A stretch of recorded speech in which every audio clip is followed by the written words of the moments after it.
Yep, it's working. Great.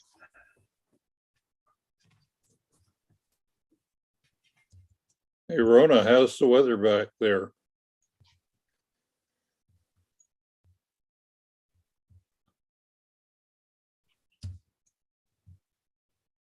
I guess she's got her ears off too. Yeah, she's on There mute. we go. There. I was trying to unmute. Actually, I was chilly this morning when we went food shopping, which really surprised me. Because Well, I was just usually wondering it's if been any like of in the- the 70s. I was just wondering if any of the tornadoes came down your direction. No. No. Okay. My hair would be even grayer if they did. All right, so I've got recording going. Anybody have any questions not related to travel yet? Nothing? Everything's working Yeah, great. Anybody have- got a Oh, studio I'm sorry, yet? Elise. Oh, I'm sorry, what, Al? I was just wondering if anyone's got their new studio. I installed one for a client. How's it- Pretty neat. Randy, you've got your hand up, and then Lisa. Yeah, question time. So on the studio, I have it ordered and I get the studio on July 1st, expectation date. The monitor has an expectation delivery 20 or 19 days later, July 20. Here's the question. Well, actually two questions, if I may be so bold. One is with the trade-in option that I selected for the studio, and that's coming first for me, July 1st. It says I have 14 days, but I don't want to turn in my current iMac until I get it hooked up to the monitor, you know, the studio and the monitor, but the monitor comes July 20. How do I hook up? Do I need my current iMac to hook up the studio? No, I have a Because you possible could use- solution. Okay. We're not doing triage right now, correct? We have a monitor on the cart. well, but what, are you talking about transferring your data? Yeah, does everything come out from the cloud? And No, you use your time machine backup. now does the, okay, and that would be my second question. It doesn't say the studio comes with Time Machine. It's Time Machine is not listed like in the box type thing. It has like in the box type of thing. It has, unless Time Machine is part of OS, but it does Time not. machine is part of the OS. Oh, then that's the answer. So Time Machine will continue with the new studio. Then that's fine. Yes. Okay. You just have it restore from the time machine that you're running now, and it should load all that Well, stuff on. Yeah, and what I would do is I would call Apple's customer service Okay. and get an extension because, you know, it's, and that's for your trade-in value. Yes. 14 days, I think. Just ask for an extension on the trade-in. And Randy. Yeah, Oh, I would think that would be the best way to go. Okay. and Randy, when I've ordered stuff from Apple, they tend to come earlier, so you may be able to get it within that window. But I think what Ken said about an extension is a great idea. But they do tend to come a little early. They like to be within their time frame. Great. Thank you, Mary. Thank you, Ken. And Al, I'll get off here, but maybe Al can put a post up of, you know, how to transfer, you know, using Time Machine or backup. Okay. Thank you all. You're welcome. Lisa, you've got your hand up. Go right ahead. Yeah, asking for a friend, truly. Yeah, right. Uh-huh. Yeah, she has an iPhone and a MacBook Air. Her mail comes in on the mail app on her iPhone, but it comes through Outlook on her MacBook Air. So there are times where she'll have some emails show up on her iPhone and some emails show up on her MacBook Air, and mostly equal, but sometimes differently. Like she'll have message A on the iPhone, message B on the laptop. And I know about the settings of, you've talked about the settings before on Mail, but could this also be a conflict between Mail and Outlook? It could be a problem with her mail server or her mail provider Okay. and what so who is her email with? Embark Mail. She's up in Oregon. Is that her ISP? CenturyLink is her ISP. Yeah, so one of them may be set up is one of them may be set up as a POP account, okay. and that could cause that. And how married to Outlook is she? Very. That's too bad. Unfortunately, very. So Sad for her. I just told her she's going to have to live with it. Well, no, I think it's probably you should see if there's one set up as a POP account, because Okay. that would do it. And Okay. it should be IMAP if they support it. But on the other hand, convince her to get a Gmail or an iCloud email, because Yeah. if I mean, first of all, what if she moves, or what if that ISP gets sold? You never want to be a slave to your ISP. Right. No, I agree. Thank you. Yeah. All right. Good questions from our small, intimate group here. Anybody else before we get started? Okay. I'm going to share my screen with the keynote.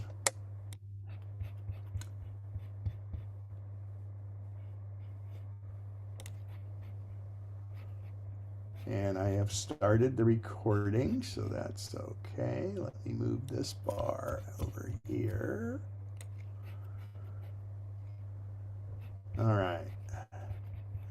Okay, so since we have such a small group too, let's go ahead and we'll do Q&A and questions along the way.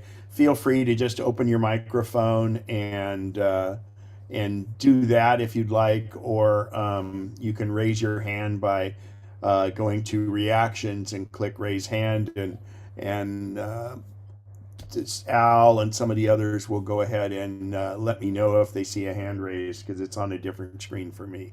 So also, Al, did you get the links? Yes, I did. Great, thank you. Okay, so and a few of you were at the general meetings, but we're going to dig into detail on a few of the things I went over, because it's time to start traveling again. And I got to tell you, the trip I took in November to Morocco, Jordan, and Egypt was just absolutely fantastic, because there's very few people traveling right now. So, but I also say, always have 3 trip planned in advance, because you'll live longer, because you always want to make it to that 3rd trip. So you want to have a goal for that. I recently canceled or postponed 2 trips that I had.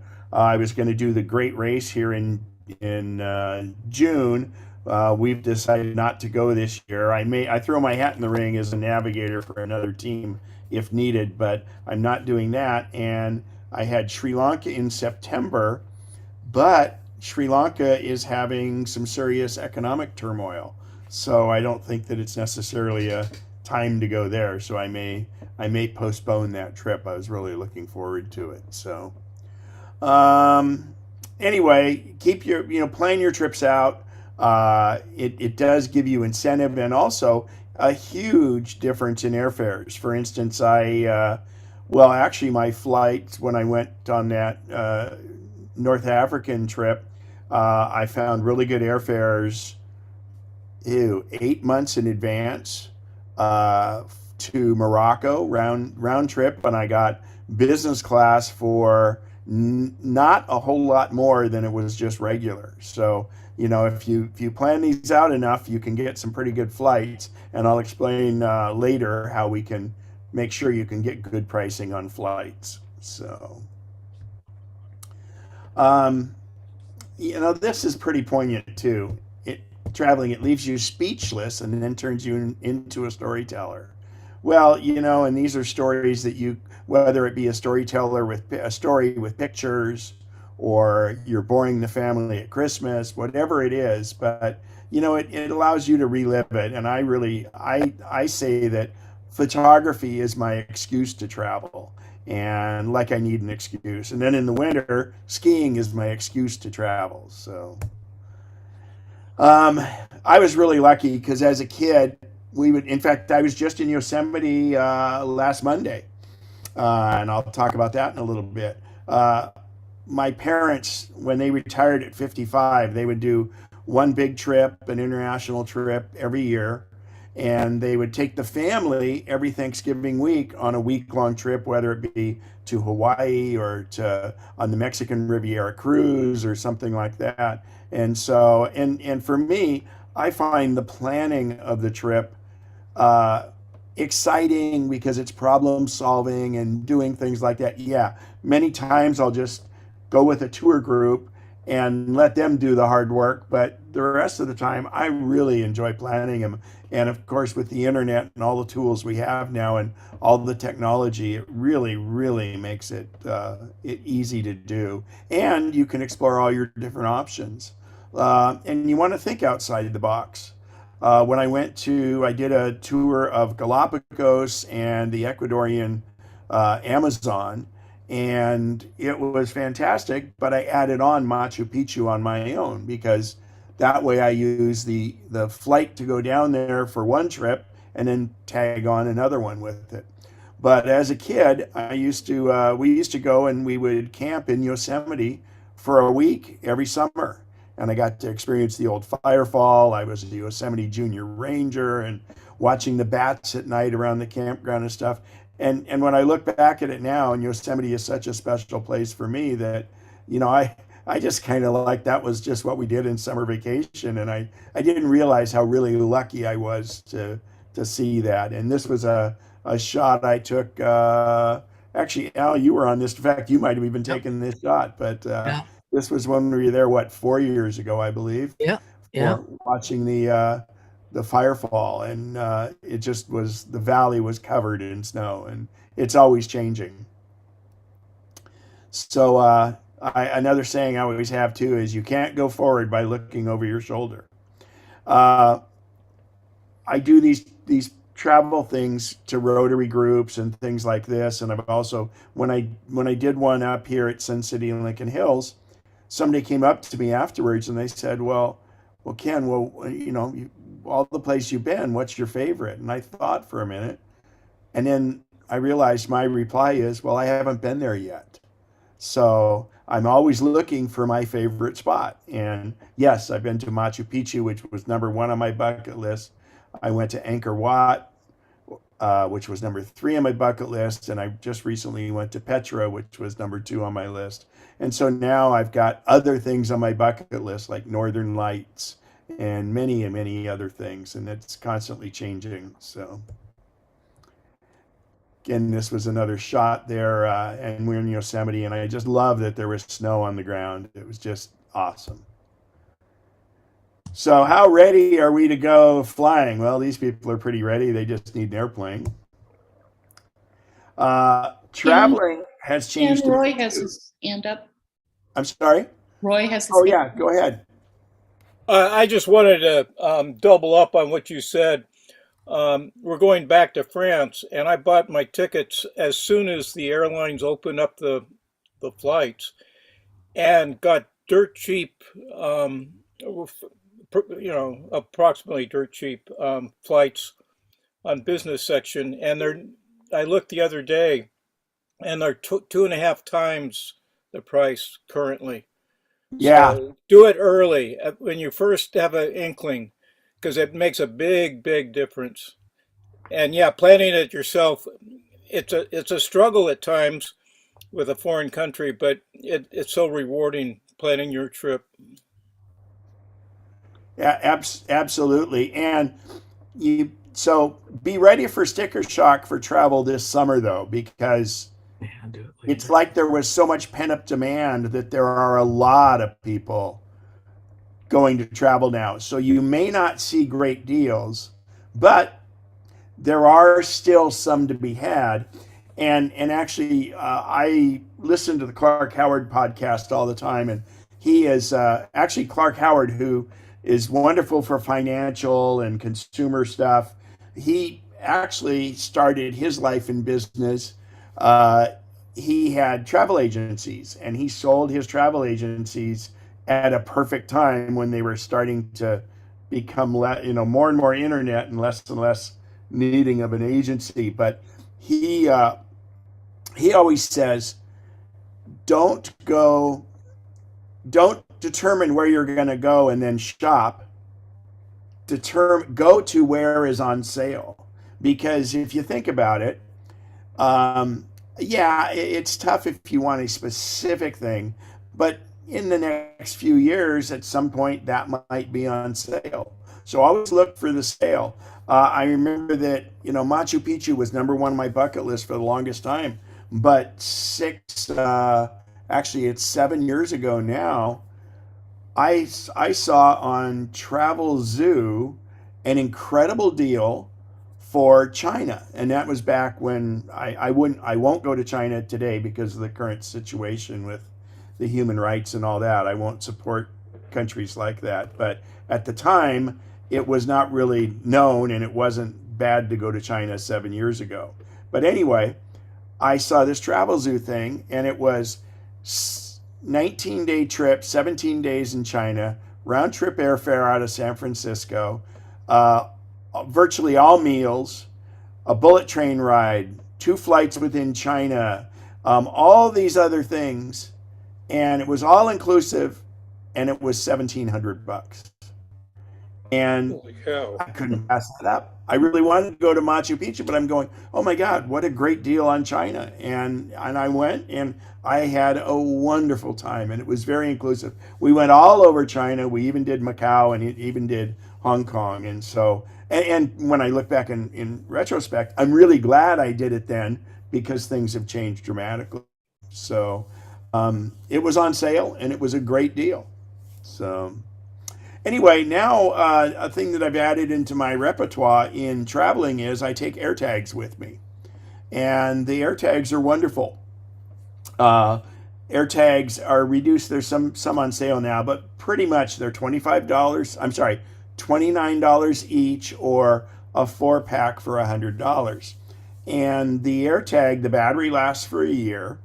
It's very innocuous. You can see how small it is with the size of the person's hand there. And I hide it inside my luggage. So if you have hard side luggage, or actually if you have any luggage at all, there's usually a small zipper to get in, because that's how they put the frame around the frame. Just undo a zipper, and I just tie it into the inside of the luggage, but where it's hidden, because you really want to hide them. But I hide the air tag in there, and then I can always track where my luggage is.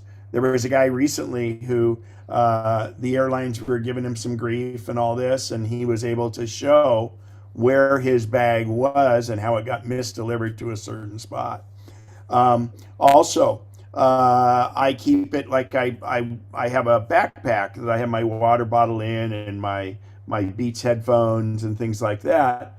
And I make sure that that backpack also has an air tag. And it's not just for theft. It's not just for, where your luggage is the rest of the time.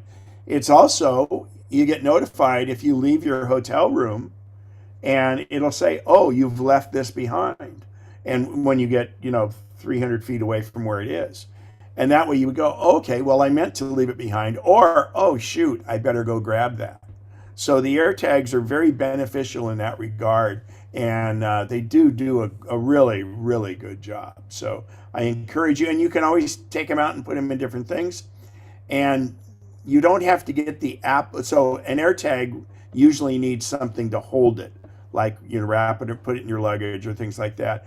I encourage you to use Amazon and the aftermarket on all the AirTag holders. So I even keep one in my little, I keep one in my Scotty vest because when I'm traveling, my Scotty vest has all my stuff in it. And that way, if my Scotty vest, first of all, if I just plain misplaced it, I'll know where it is. Oh, it was hanging on the back of the chair at this restaurant. So then I can go back and find it that way. But the best part is it would say, you've left your Scotty vest behind. So you go right away and find it. So it's not just the tracking, it's the reminding that you left it. So any AirTags questions while we're on that? Because I really encourage it, and I think it's a one-time investment, and the darn little 2032 batteries are pretty inexpensive when it needs them. Okay, and Al is so good; he always you use chat, and he's got the stuff, and then he will be adding to. He'll do that in a PDF at the end. So things with coronavirus, they're getting better, but you still need to be prepared.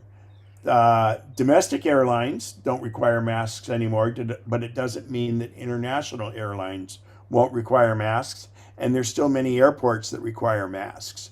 So, be ready, be prepared, have some masks with you just in case. It's the one thing on the airline. So when you're flying, the HEPA filters and the change of air inside the plane does a really good job of filtering air. But it's when you're on the ground and you're shoulder to shoulder with somebody else is the only time if you have some comorbidities that you would want to really be careful. The only thing for me stressful about travel is oh gosh, I've got to make sure I get a negative test before I come back to here or things like that. So it's not being afraid of getting the way the virus is now. It was really just not getting a positive test. So as I'll explain later, I encourage you to get travel insurance, because what happens if you get a positive test and you're stuck for 7 days in another country and having to pay your own hotel. So sometimes you can get insurance to cover that. I have to say, this is one thing that I did this was a week ago. I went Sunday to, this is in Fish Camp, so it's the southern entrance to Yosemite, the way that people from Fresno would come in on Highway 41. And it's Al posted the link to this. I'm a fan of New Age jazz, and one of my favorite jazz pianists was playing here. She was playing in Sacramento, and I thought, I don't really want to go to a regular old venue. And then it turned out she was playing here.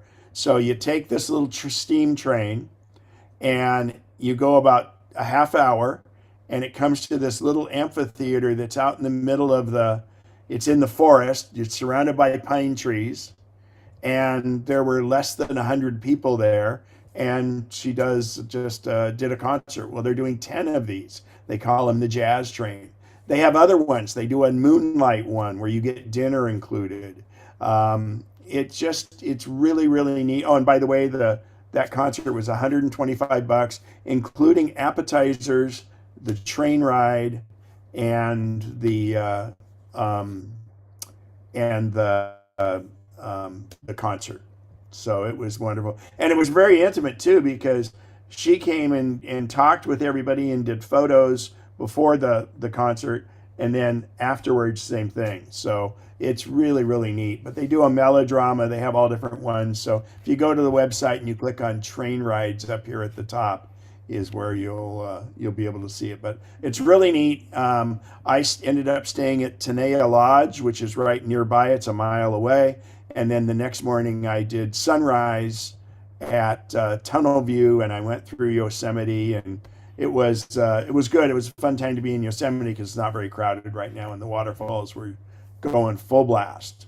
So this is just a newest thing, and this goes right along with it. If you're not ready to travel internationally, look for things to do locally. Here it was. This is 3.5 hours away, and it was great.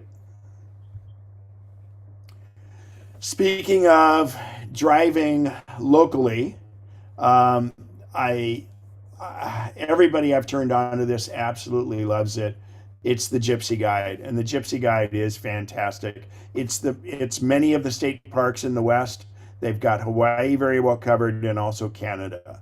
So they used to do it where you bought the app was each particular one. Now you buy the app and then you buy the modules for it. So I know Keith uses it. I think Roy uses it, but it's fantastic. And I used it in Yosemite when we were doing the 4 years ago, and I know Yosemite pretty well. And it told me some things that I didn't know about Yosemite. There'll be an example of it here in a second. These are the different tours. So hopefully you'll be able to hear this sound. Gypsy Guide driving tour apps are perfect for travelers who want all the benefits of a guided tour, but prefer the freedom to drive yourself. The audio tours are filled with local stories, tips, and directions about the interesting places ahead, so you won't miss a thing. Just download the tour apps over Wi-Fi before you go.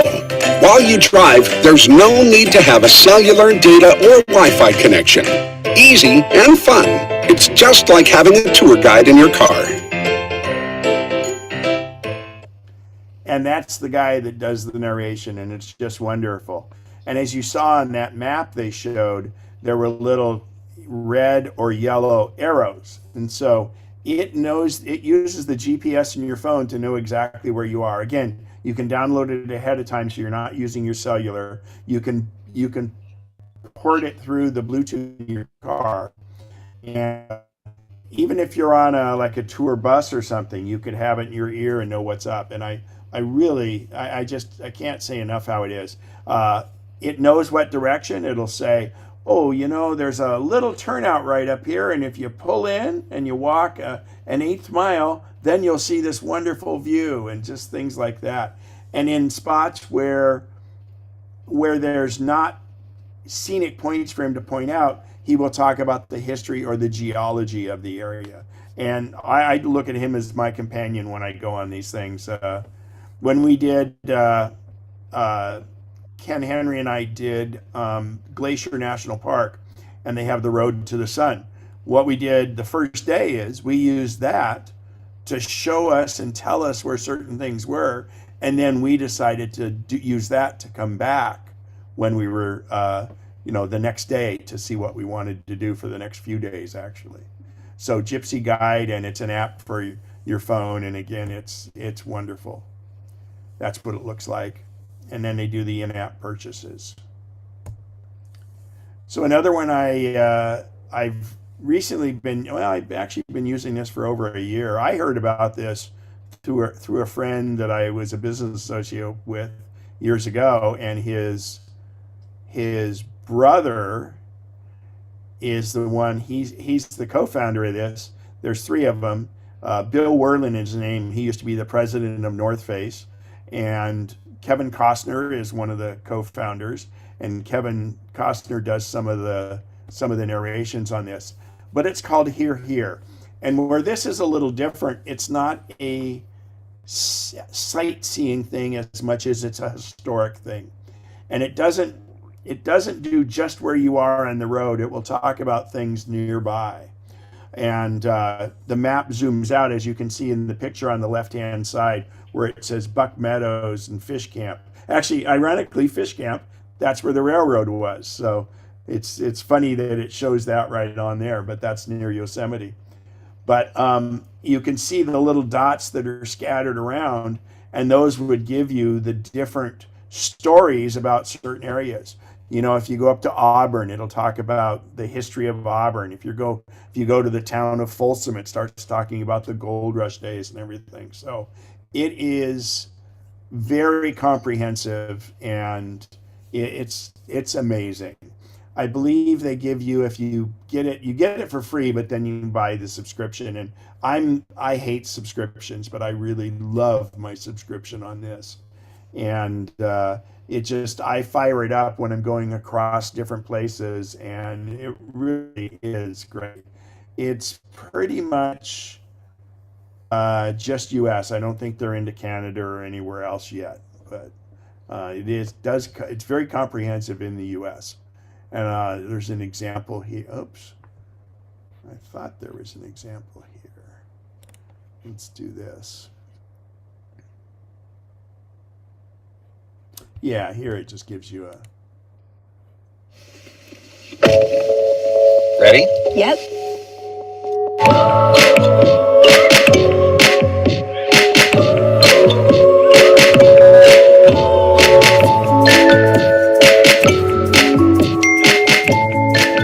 What's that? So you let it use notifications on your phone. Well, you can set it to autoplay as you go by things, but normally it'll just pop up and give you a notification. And if you decide you want to listen to it, you simply tap that. And again, just like Gypsy Guide, it plays through the Bluetooth speakers in your car. It's a new app I downloaded that tells us stories about places we're driving through. Got it. Welcome to one of the most picturesque regions in our country. The landscape and climate are a result of massive geological shifts that compress the mountains in many cases right up to the sea. If you were to walk back 250 years, what you would see is a raw, dry earth, cut by a series of modest rivers and streams, shaded by sycamore and oak. The same waters would also provide for a people. They are called the Chumash. Traces of their existence go as far back as 6,000 years. The Chumash were on this land at least 1,000 years before Jerusalem came to be. Here does many things, but our goal remains simple: to draw you in and offer up the history of the region unknown or forgotten.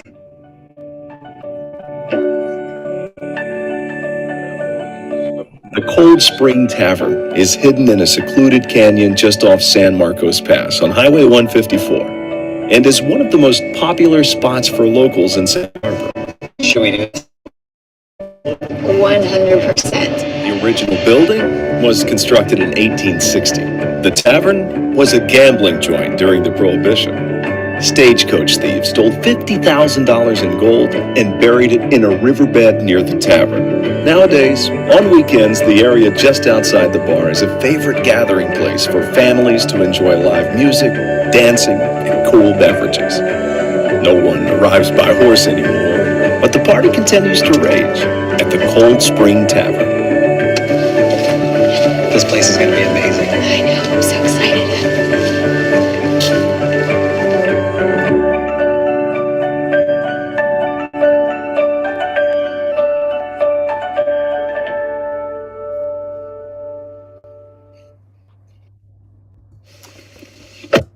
So that's here, and I really, really like it. And Hey, again, Ken, yeah, go ahead. before you leave here, do you know if you can see in advance what spots they have before you buy it? Yes. I think you can go to the website and see that, and I believe if you download it, you can do it. But I will be happy to show you right now on my phone. So that if you're going someplace, you might, it might help you out to know that they've got some info. Yeah. So what I'll do here now is I will share my phone. So hang on one sec.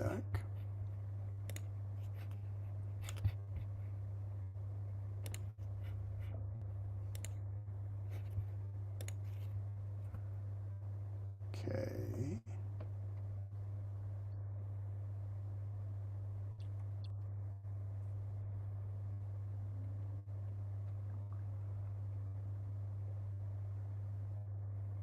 Here. So what I'm going to do is zoom out. Every one of those little dots is the story.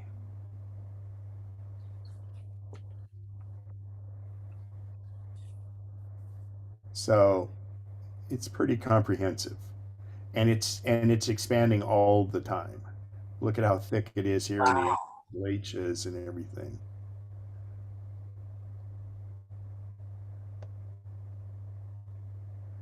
And I'll just pick a random one here. Let's zoom in and Jarbidge, Nevada. Isolated but stunning. These words describe the tiny town of Jarbidge that was once one of Nevada's most well-known mining towns. It's surrounded by the Jarbidge Wilderness Area. So anyway, hopefully that answers your question, and I believe that you can go in. I think you get 3 for free if you go in and want to try it like that, but you should be able to go into the app and check that out.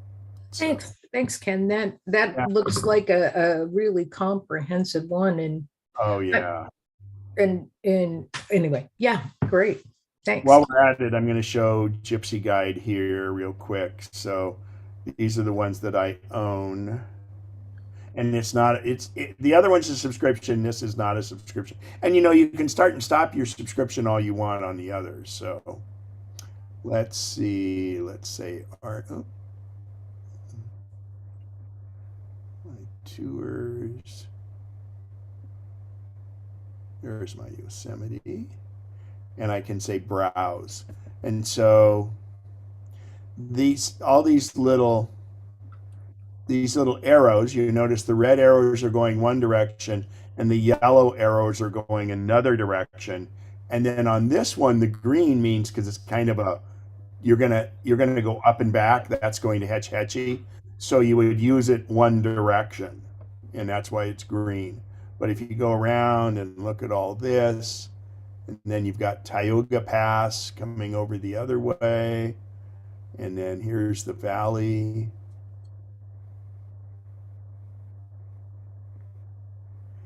And I'll just tap one of them.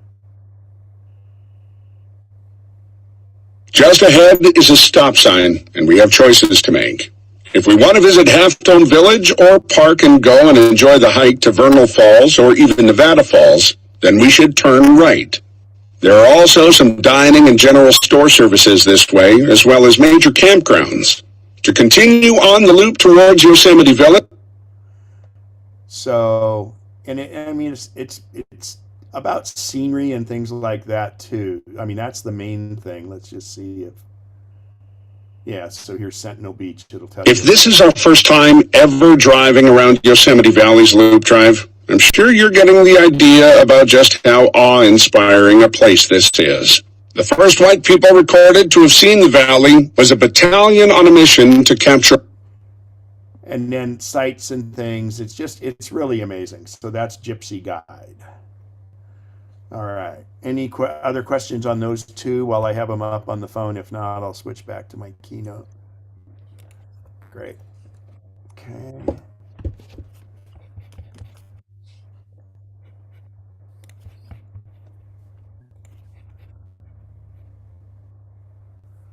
Okay. So more and more of you are getting electric cars, and even if not, this is a great planning thing, but for electric cars, this is the go-to. And I'll show how it works here in a minute, but basically it allows you to, like for instance, in my Tesla, the computer in the car will do route planning for me very well. But when you're planning a long trip, you need to think about where you're going to spend the night and things like that. So pre-planning works really, really well. And I'm going to go ahead and pull up a better route planner. This is a trip that I just have as a fake trip from Rockland to Glenwood Springs, Colorado. And the reason I did this is because it's approximately 1,000 miles. And you'll see in a minute why I did that. But if we go to a better route planner here, I can put in my waypoints. I can put in multiple waypoints. I have done over 4,000 mile road trips with my car, and I've used this to plan all of them. I've gone as far north as Jasper up in Canada. I've gone as far east as pretty much Denver, Colorado, and just all around. And the thing is when you're planning a trip, it does no good to get you to the entrance of the national park. And I'm able to go all the way, like in Canyonlands, where I wanted to go around and plot all that and stuff. But the beauty of this is it's not just Tesla, and this is an independent. It's an independent guy that does this, or a group that does it, and it's really amazing. But I can put in here. These are all the different electric car models, and they keep it very much updated. And it's based on what the range and the expectation of the car is. Like I'm supposed to pick up on Monday my new Tesla, which is a Plaid with 19-inch wheels, and I hit done, and it will calculate everything it needs. So I can also tell it to use real-time weather and everything like that, and wind. It will take all that into effect. In a gas car, you don't think about range as much because there's gas stations everywhere. In an electric car, it's important to know where you can stop and for how long. And so in this prospective trip here from Rockland, California to Glenwood Springs, I'm going to put in here and let it calculate it. And what it'll do is, and when you charge electric cars, you don't sit at a charger and let the car get to 100%. You run when it starts to slow down around 80, so you move on to the next charger after that. So here is what it says my trip would be.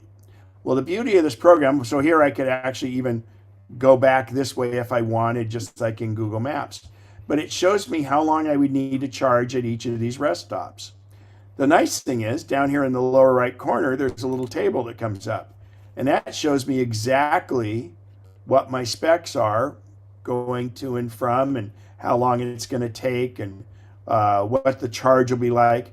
And this takes into account, well, it will take into account weather, but it always takes into account the hills, because you use a lot more energy, whether it's an electric car or a gas car, going uphill. But the beauty in an electric car, when you go downhill, you reclaim some of that energy back in regeneration. But I'll show you what's really good in this thing is, if I go here and I'm going to say, well, here's Winnemucca. So when I tap this supercharger, it tells me how many people are currently there. And then it shows me like what restaurants or hotels or shopping is nearby. Because if I'm sitting there charging for 15, 20 minutes, and I actually, this is a great Mexican restaurant that's 300 feet from the charger, right up the hill, right here where this little dot is. And so it shows you all that, and you can really do different things. I can put in there that I have a roof rack on my car, or I'm carrying 300 extra pounds, all these things that affect it. This website and app, they actually have an app, does that for you. But what I would do in this case is, it shows me here, and it says, okay, I'm going to end up at Elko around 5 o'clock p.m. Well, then I would maybe look for a hotel in that area, and then I would say, okay, from Elko, I'm going to spend the night in Elko, and so in the morning, I'm going to leave at 8 in the morning, and now it will reset my statistics from there, and when I hit route again, it takes a minute because it's doing a 1,000-mile trip here, and it's figuring everything. So it'll say if I leave at 8, then I will end up, now I'll be at Glenwood Springs at 7 p.m. So that's a good spot to stop partway through. And actually, there's a great hotel I stay at in Elko that has charging. So not just the superchargers, there's other chargers out there. So anyway, I want to point this out. It's called a Better Route Planner. And frankly, you could kind of fake it and do, Google Maps will do charging, but not like this. This is just the best. So I'm happy to answer any questions on that. we've only got like one or two people in the thing that have electric cars, so that's not as Is it free, Ken, or is this a subscription? great question. So it is free to get the routing, but to get the real time thing where I can say, okay, that's how many people are at the supercharger right now. They have a subscription, and I believe it was like donation, but it may be subscription now. But for me, it's very reasonable, and in the beginning, I donated to it because it was the best. Let me look in here about subscriptions. Well, it seems like an amazing resource, and a lot of people are starting to attend electric. So Yeah, yeah. yeah. All I know is it. So Ken Henry, I've done it on his, and he has. It does all this routing for you. It just doesn't give you a couple of the little features. Oh, I know what it does. It doesn't account for real time traffic or real time weather, but you can make those adjustments. So it is a bit neutered, but I think what it is as people start to use it, they'll embrace it and do okay. But nah, it's very very good without the routing. I'm sorry, without the payment for the service. All right, good question on that though, but no, you do not need a subscription to use it. All right, back to the keynote. So that's a better route planner. But what I did here is this was something I did. I took a generic route from the same we just planned from Rockland to Glenwood Springs, and I put in a sample 1,000-mile trip. And I said at 85 degrees, I just picked so everything is equal.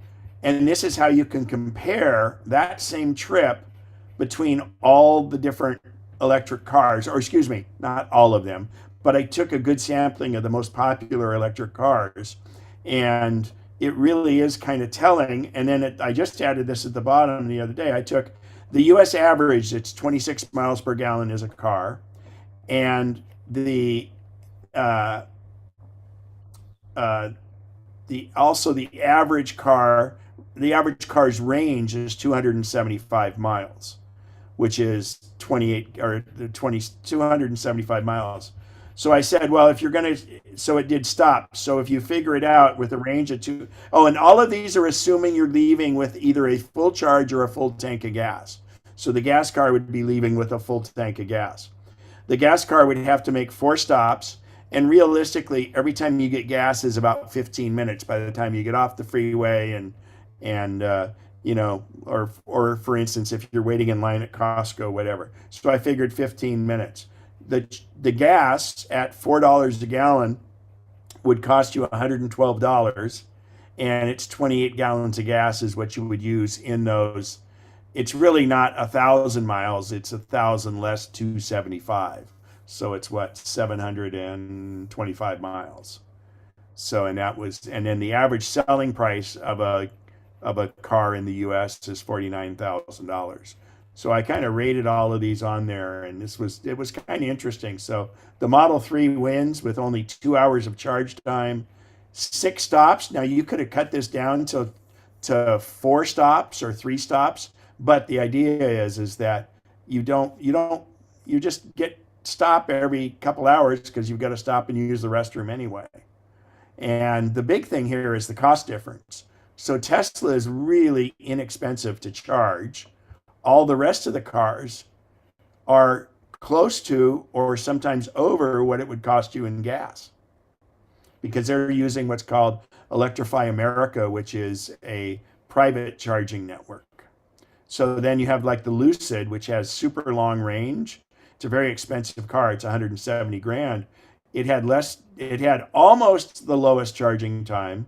The Mercedes had the lowest charging time, but since they had such a big battery, their cost was a lot lower because the initial charge, if you look at their range, the Lucid is 520 miles of range and the Mercedes is 350. So they have a really big battery, and that's where you're paying the big bucks for. anyway, that's just a little update on that. But a better route planner is a great source. So if you know anybody that's got an electric car, let them know that. So these are a bunch of links Al has put in. I'm going to go through, actually, let me see if, yeah, so I'm going to come back to this in a second. So this is the COVID restrictions map, and I'm going to show you how to use that. And I'm going to escape back to, let's go here. So there's two ones I use. And the first one is Kayak. Now, it's Kayak travel restrictions. Kayak is one where you can put in flights and different things, and you can have it tell you when the flights go down, and it'll chart different things like that. It's kind of like Google Flights, but I'll show you in the beginning, and I'll show you Google Flights later. But this is a current map, and if you're flying from the United States, this shows you where you can go. Green means there are no restrictions. Red means you can't go. And this is from the US. And then the orange has different things. So let's say you wanted to go to France. So if we click on France, it says unvaccinated visitors can go with a COVID test report, and it said fully vaccinated visitors can enter without restrictions. So that's a change from the way it was. But when I click on more info, it takes me to a site and it shows here all the different things outgoing. And then it even shows you links to the things you need. So you have a health declaration form, this app they use to track it, travel certificate, health pass. All of these things are linked there. And then they also say, so if you're traveling to there, unvaccinated visitors, they have to have a PCR or an antigen test, 72 or 48 hours. Obviously, if you're vaccinated, it said you were okay. So that's unvaccinated visitors. And every country is different. So if we go back to the map, so then the other thing is let's say you're going from France to, we'll say, Switzerland. So now I have to change this to France because this is the departure. You're no longer coming from the US, you're coming from France because you spent a couple of days there. So now from France to, let's say, oh, Switzerland's green, so we don't have to investigate that. Let's say Austria. Well, let's say Italy. You're going to go France and Italy. So I'll click on Italy. So it's kind of the same thing. It looks like a lot of these are the same thing. Spain. Wow, a lot of them now fully vaccinated and no restrictions. That's great. Yeah. Let's try Belgium. Yeah. So anyway, it does that. So then let's say you're in France and you're coming back to the US. You click on the US, and then it says here the requirements to get back into the US from France at pretty much every country. Unvaccinated visitors. Now you're a US citizen, so you're not a visitor. But vaccinated visitors can enter your site with a negative COVID test, and it gives you that testing requirement. It's PCR or antigen 1 day before departure. So, and again, all of these are always based on departure. Many of the things going, like I have a friend who, she's leaving for Israel. So let's put United States here.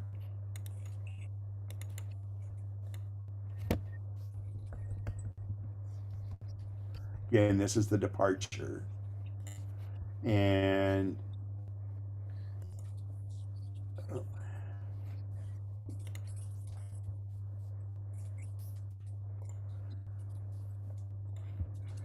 so they have it, theirs is PCR only 72 hours before departure.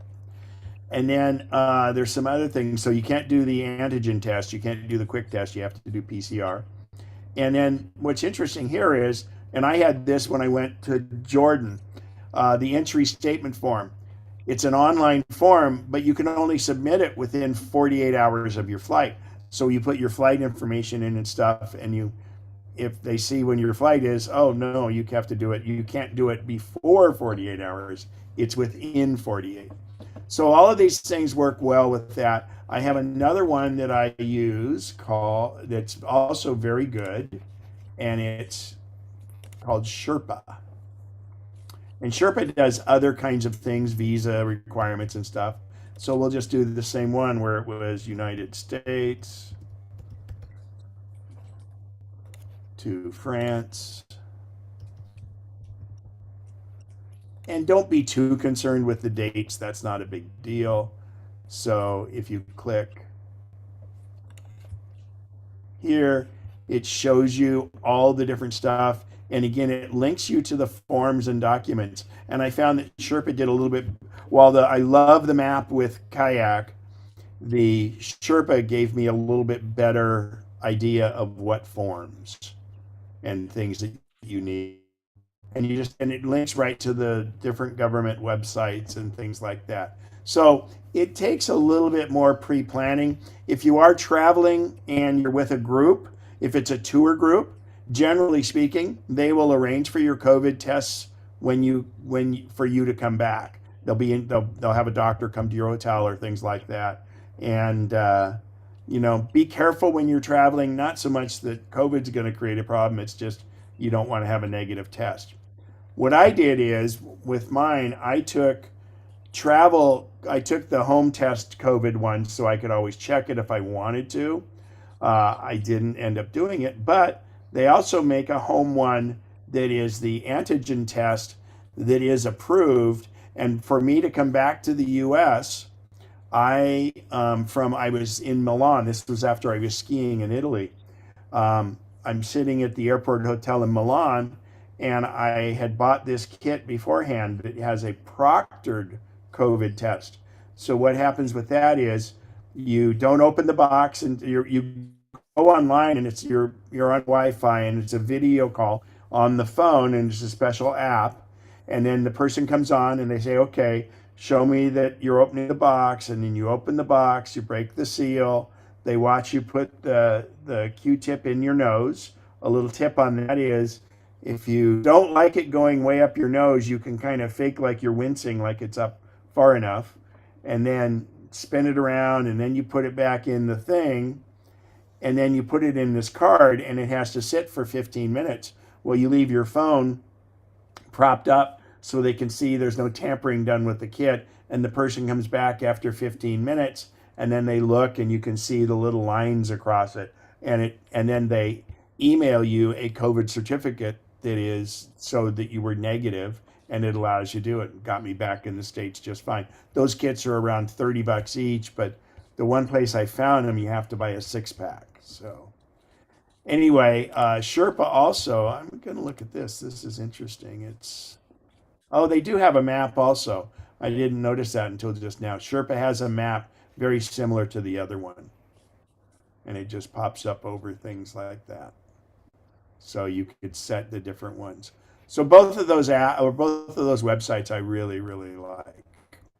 So any questions on COVID and travel and these particular resources? Randy, do you have a question there? Yes, I was at lunch Friday. Some people at the table, they were talking about their international travel plans coming up and just recent travels. If you could click on Germany, they said something about Germany is different, even if it's being used like Frankfurt or any German airport as a hub. You still have to, even if you're not leaving the airport in Germany, you still have to take a test before you can depart again. And it just seemed like really odd. And I'm just wondering if that's still the same for Germany.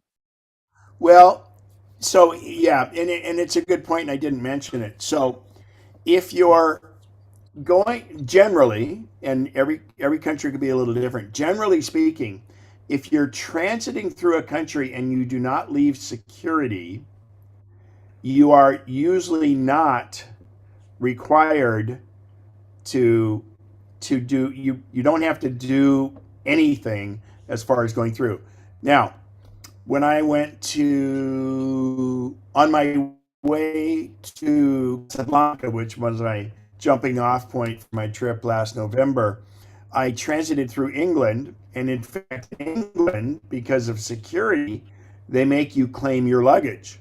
So at that point, you go outside of security and come back in. Now, I was prepared and I was vaccinated, so it wasn't an issue there because it wasn't a requirement there at that time. But, and then the other thing was, like, when I went from Morocco to Jordan, I had to spend a night in Egypt, which actually worked to my benefit because by coming from Egypt to Jordan, I had a little less requirement than coming straight from Morocco to Jordan. So everyone is different, and you can usually get with your airline, and they're also like the different airlines have these now separate systems they use to let you know what you need for clearances because and actually it was a little scary. So I'm leaving for Morocco, and I show up. I was flying in Delta, and I show up at Sacramento Airport plenty of time in advance. Believe me, if it's an international flight, get there plenty of in advance. And if I'm doing a tour, or especially if you're doing a cruise, and you're doing your own flight arrangements and everything, end up a day early there because things can happen. And I've never known them to hold a cruise boat for somebody. So that being said, I showed up at Delta, and I was flying to Morocco, to Casablanca. And on the screen, she says, "Okay, do you have your COVID test?" And I go, "Well, no, because it tells me that I don't need it." She said, "Well, let me look." And on her screen, it said it was needed. And then farther down the screen, it said for vaccinated people, it wasn't needed. And so it was really kind of they contradicted one another. So she ended up calling her supervisor, and they looked at it and they said, "Well, it looks like down here." And then they said, "Okay, yeah, no, you're fine." But boy, that threw a little bit of like, okay, I've got this 5-week tour starting in Casablanca. Oh my God, I've got to be able to get there. And so and I was prepared, and I also printed out a whole bunch of forms and had it, and it made it easy. Now, many airports, for instance, in Jordan, I had my COVID test, my negative COVID test before I entered, and I had my vaccination card, and I had filled out a form with them. They're very, very sophisticated. But at the airport, in a different line, not the line I was in, and by having all my pre-clearances, I benefited by this because there was a long line of people, and there were 50 booths set up, and those were to do testing at arrival for people that did not have their COVID tests. And so, Have a hand up. and I don't know if they had a thing to do that. So I'm not sure if the fee or whatever. But again, it's be prepared. I was prepared in a couple different ways, and you'll find that, especially in Europe, it's amazing. Even in North Africa, there are tons of places you can get COVID tests, and in fact, most of them are free. So, Randy, Germany might be a little different. It doesn't look here. Again, this is for people staying there, but transiting through the airport. And part of the reason they make you claim their luggage is they want to, before you go on a German airline or an English airline, they want to recheck the bags for security, and that means you had to go outside of it. Mexico City does the same thing. So, all right, we got a question from Debbie. Go right ahead. What do you look at, excuse me, what do you look at on the box of the COVID to know it's the approved one for traveling? That's not the right words I need to use, but you were saying. Right. Well, I call it proctored, like proctoring a test. Yes. So yeah, so like the ones they got, they're from the same company, but one says it's for travel or things like that. So and it costs a bit more. The one where it's to COVID. Oh, actually, the other thing too is The one box from this one company has two tests in it, and they're less than 10. They're like $11 each, where the other one is around $30, and you can tell. And I can try to provide some links for you on that. But it was it states right on it, and it has a barcode, and then it says this one is for travel versus one. Just if they say generic test, they are just tests that no one will accept Okay, because you could have stuck the Q-tip up somebody else's nose and done the test, you know. right. And you'll So send a link of where we purchased them? yeah, I'll try to get that up. Let's see. Let me see if I can do it right now. So let's see. Travel.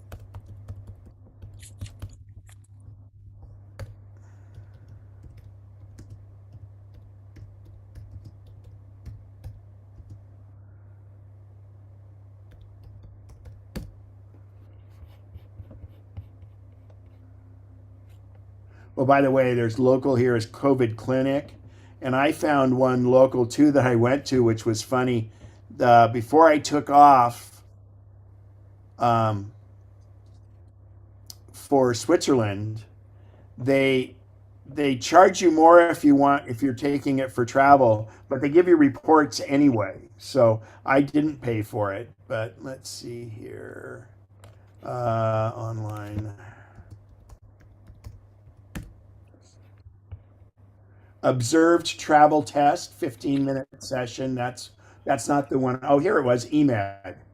I will I'll put this link in chat and then Al can add it to us. This is the one I got. So they only sell it as a 6-pack and it's $150 and they only do and so this is Binax. The company is Binax and you can see here it says starts testing and all this.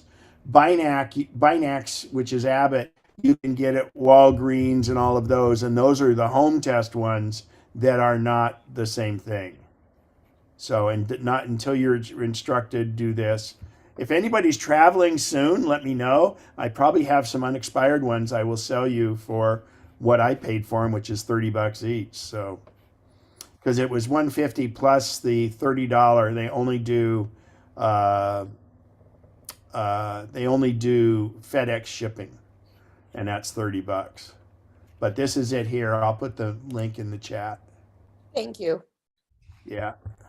And like I said, if anybody's going on a trip in the near future, contact me, and I would be happy to sell you ones that are, as long as they're not expired.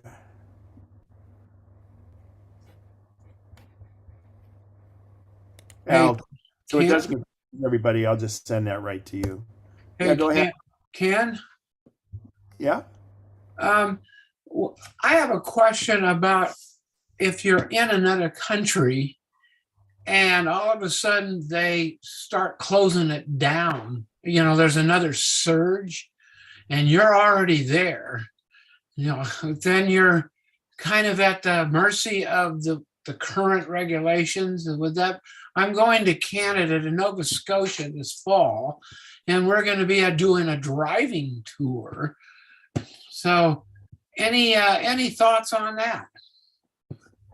Yeah, and I can give you anecdotal what happened to me. So my flight was connecting from here to Casablanca, then Casablanca through Cairo to Amman, Jordan, then back from Amman, Jordan through Egypt back to Casablanca. Well, when I did my trip, it was just Jordan and Morocco. But then I said, well, if I'm going to overnight in Egypt, I might as well spend a couple days in Egypt so I can go see the pyramids. And of course, a couple nights, then everybody says, no, you really got to take a tour. So I did 9 days in Egypt. So as I'm loading the boat in to get on the Nile, I get a message from Air France via Delta Airlines saying that, well, your flight from Casablanca to Paris and then back home has been canceled. We're trying to get you something. So of course, I'm getting on the boat at this point for the next 4 nights, and the internet just absolutely sucks. And I'm going, wow, this is really putting a wrench in the works for me. So then they rerouted my flight, and what had happened is Morocco had made it so no French citizens could go into the country, which means Air France didn't want to have as many flights. So then I'm thinking I'm arranging it, and they arranged another flight for me that instead of 4 hours was going to take 12 hours. So I was like, geez. And then 2 days later, I get a message that says Morocco is closed. Morocco was closed, and I couldn't Cairo to Morocco to take that 12-hour flight that Air France had gotten to me. So I got on chat, and that's the best resource when you're traveling. If you get something where you need to change flights, get on their website and do chat, because the phones are terrible. So I'm on chat, and I said, you can't, and especially when the airline changes your flight, you have a lot of latitude on what you can do because it's their change. So I went in and I arranged to now skip Morocco totally and go directly from Cairo to Paris. And there was no increase in fare or anything else. And so now I'm back to a 4-hour flight. The only negative was, since we had flown business class and we had extra stuff in our luggage, when we did this other segment, we had taken each of us about 10 pounds worth of stuff out of our suitcase that we didn't need and left it at the airport hotel in Morocco. And now we can't get back to that airport hotel. And so then I, it's stuff we didn't really need. And it would have cost hundreds of dollars to get it shipped back. So it was cheaper to just rebuy the stuff we had. But stuff like that happens, but you got to be flexible. But the fact that I had Google Flights, which we're going to talk about, is the next portion here, how to rearrange that, helped. But if you're in Canada, for instance, Canada is the one that kept locking stuff down. So if you're already there, I don't know how they would do it if they want to kick you out, especially if you're driving. But the trick is when you come back across the border. So realistically, as a U.S. citizen, you remember when COVID first started and they were shutting everything down, they were letting citizens come back to the U.S. And most countries do that. In fact, some of the countries, I know England was going out and and making sure they were making efforts to get people back so that they could repatriate. So, and I can't do a blanket statement on that. And I think at this point, it's a little less. So I was all worried because in Switzerland, and then I had to go to Italy, but I was going by train, and so I made sure I had all my stuff arranged in advance. I needed a COVID test before I could enter Italy. I'm on the train. I go across. They never once asked for my COVID test as we went across the border on the train. So everything's a little different. And I got to tell you, Italy itself was very stringent on masks. All the restaurants, everything else, and they had to be N95 masks. They weren't just the little surgical masks or anything else. They were very, very picky on that. You go into a restaurant, and they also checked your vaccine. So that's another thing. Many of the countries now, they may still do it, but I can only go to what I was in January. Was you go into any restaurant in Europe, they ask you to give proof of your vaccine. In fact, they use a thing over there called the Green Pass. But by not being a European citizen, I couldn't get a Green Pass. So I showed my little QR code that I got from California, and they can't scan it, but then it shows what your vaccinations and your boosters are there too. And most of them require that you have to have had at least one booster. So, and that's for restaurants. And I don't know how it is, but you can research that through those two websites and they'll tell you. But, Canada inherently has been a little bit stricter than here. So I don't know. I think driving, if you can get across the border, you're probably pretty good. Yeah. Oh, thank you, Ken. Thanks. All right. Any other questions on that? Again, it's the only part about it I found stressful. And the other thing is, you know, whether you believe in a mask or not, I decided that on most of my trips, I was wearing a mask a little bit more, just and not because I was afraid of COVID. I was afraid of testing positive because that would hold me up, and that was the only thing. And so, and you know, you never know in these countries, but I got to say that other than Egypt, both Morocco and Jordan were very they were up to speed on most of the stuff, and you know, it was, and I didn't feel uncomfortable at all. So, you know, and they take it probably even more seriously in those countries than they do here a little bit. So, but yeah, the COVID tests like this are good to have.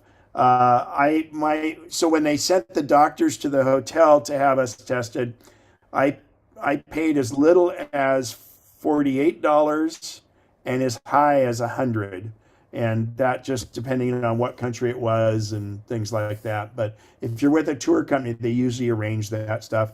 And if not, believe me, it's easy to find COVID tests nearby. But I didn't want to chance it. I wanted to have this test. And my thought with this too is the antigen test is more likely to show a negative than a positive.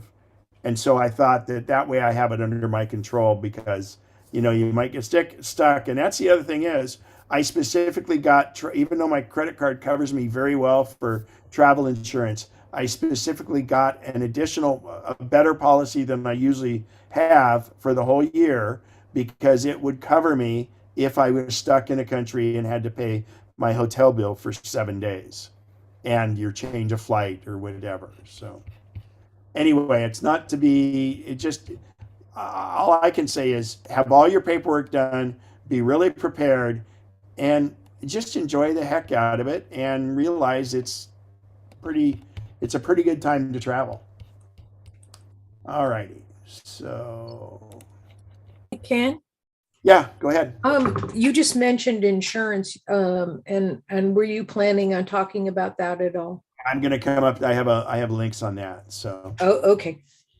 so when we're talking about travel, I have some things that I take, and I really believe in them. This is my new favorite travel device. And so obviously so I carry, like I use this at a hotel in Yosemite or in Tenaya Lodge. It's got a regular plug. It's got on both sides, it's got a regular, so you plug this into the wall and then you plug your cord into this, and then it's got USB-C and USB adapters on it. It's fantastic. And but what the trick is, if I'm, like, for instance, I was on the ship in Egypt, so I just put my little adapter on this, and now I've only adapted. I only have to have one adapter, because if I have other plugs, I can still plug them in here. So in other words, I just adapt this to the other country's power, and then I can use any of my regular cords on this end. Any of your chargers you get for electronic devices. Now, you can't use a hair dryer or a curler on these. That's a whole different deal. And to try do those, it's really a nightmare, because they're heaters. But any of our adapters that come with our electronic devices can do 110 and 240. So they're automatic on that. Go ahead, Roy. Yeah, what cruise line were you on? Because I've read that some of them prohibit the surge protectors. You can use a strip, but not if it has a surge protector. I don't know why, but some cruise lines. You never want to use a surge protector. Well, that's what this is. No, it's not. This is simply an outlet. Oh, okay. The thing above it, I thought was part of the. No, that's the the unit. cord. Okay. All right. So here's the deal. The reason you never want to use a surge protector is because it's the 220 would pop the surge protector, and so therefore it's no good to you. You want a straight plug, or in this case, this is just one with, it's not a surge protector, it's just got extra outlets. So a surge protector you don't want to use because it's set for 110 and 220 will pop it just like that. Okay, so that's Fire this. ships all on 220? It doesn't matter if they're 110, it does that too. So Okay, I'm just trying to understand why on a ship. I've never traveled on a ship, but I'm trying to wrap my head around what you're saying. well, Ken, yeah. So what I've read from a couple of different ones, they're afraid that when it trips, it'll cause a spark and set a fire, and you never want a fire on a ship. True. Well, you never want a fire in a hotel room either. You definitely don't want it on a ship in the middle of the ocean. Well, no, but this is on, yeah. But so the deal is just a surge protector. Even let's say it doesn't cause a fire, it will cut out, and it won't work for you because it's the surge protector that you have is set up for 110, where you're doing 220 when it's Europe, and sometimes theirs is 3-phase too. So it gets complicated. But if you use this or something like it that's just straight without surge protection, you're good. I just posted a link in the chat that addresses this. Great, thank you. Thank you. So the other thing is that there's a difference between putting an adapter on here or using a converter. There are voltage converters, and you don't really need those anymore because our devices have them, unless you're using a hair dryer or a curling iron or something like that. And in those cases, if you travel a lot, you should just get the 220 version of those rather than try and make a 110 work, because it's fraught with problems. So, all right, let's see here.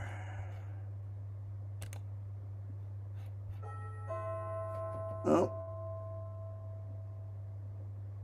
well, I'm not going to answer my door. Let's see. My door never rings.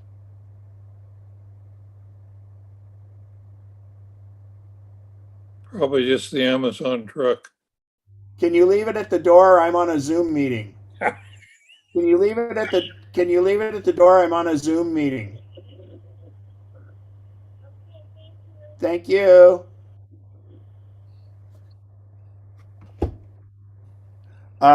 This is the best thing, even for home use, for travel, for everything. So the majority of iPhones have wireless charging. So this little device has two components. They magnetically clip together. The first one is this little plate, which is a charger, a wireless charger for the phone. And it has a little USB-C port on it. That's how you power it. And the second one is this one that comes up next to it. And it pops up and it charges your Apple Watch. And then it charges your AirPods. Now, there's also a USB port out of regular USB-A, so you could hook your iPad up to that. This little thing at $9.99 is fantastic.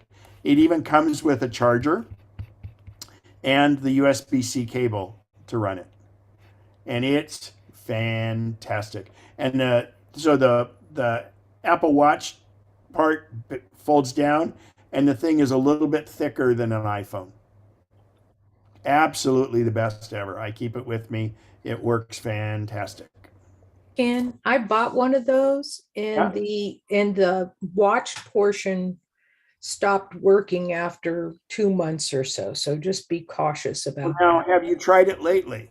No, I'll try it again, but Because what happened was I had the same thing. oh, okay. I'm glad I mentioned it then. It was the watch needed a software update because they had done something in the update that made it not charge well. Oh, okay. I will try it again then. Thanks for that info. And I was so angry because I love this thing, and I said, well, I'll buy a different brand or something. And then I read that there were problems with that, and then in the update it fixed it. So, which seems really weird, but it is what it is. All right. So this is so this they have different ones of these. This allows you, so what I do is with my Beats headphones and stuff, I have a cable where I can plug in on the plane to their little jack. Because, there's many times when there'll be a newer movie or something you want to watch and you listen to it through this. But this thing is called AirFly, and it does allow two people to listen.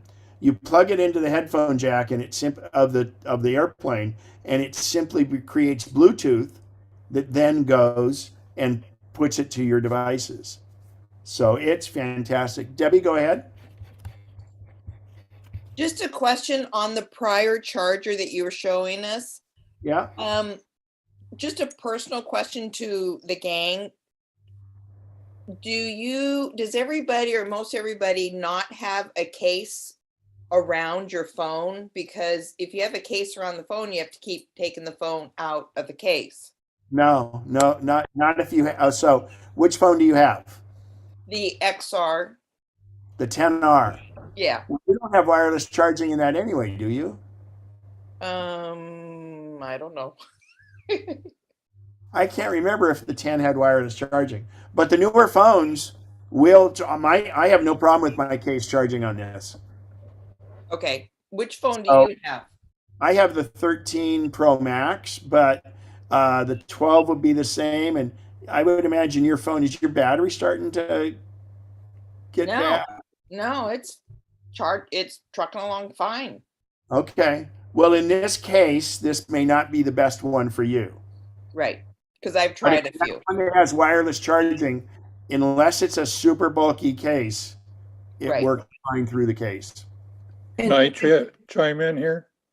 Yeah. No, I use a fairly thin case, but I've bought and returned several different chargers similar to this because they just wouldn't charge through the case.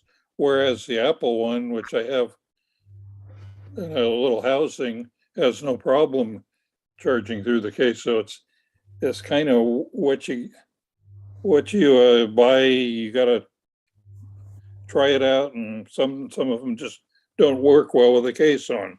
And then the newest phones, they have what's called MagSafe, and then they make MagSafe cases, and it's a magnetic thing on the back that's also charging. But the idea is the case actually transmits that magnetism and quote the charging with it. So yeah, it's always. But I have a fairly thick case on my phone, and it works on this. But I have one of my little stand-up charger things that it doesn't work very well on. So in this particular one, I know it works well.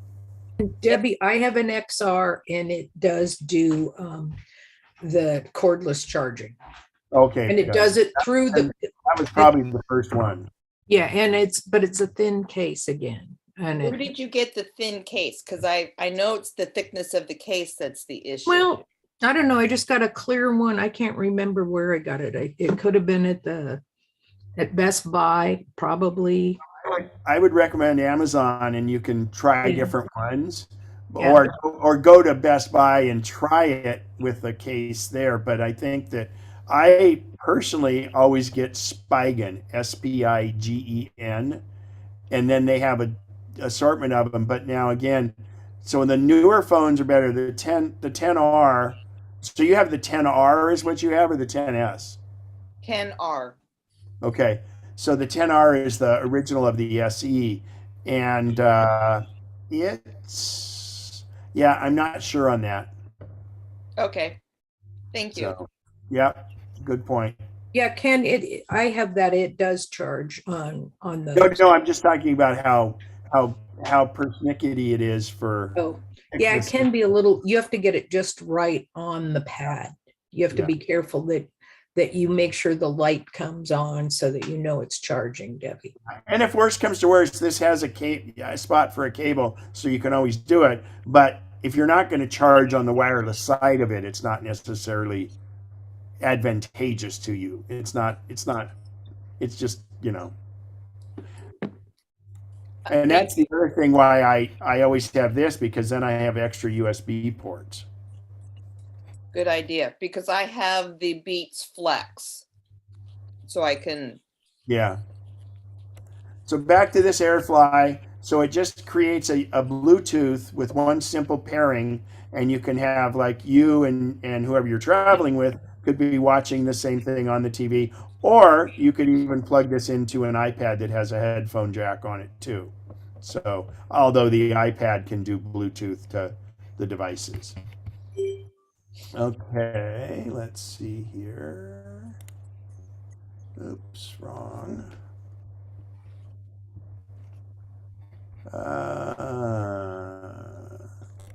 Okay. So I highly encourage this. There's two different ones of these.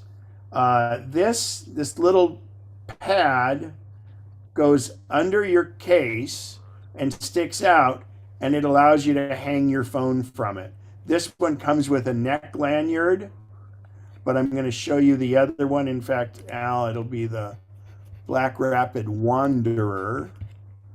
Let's see, phone slings.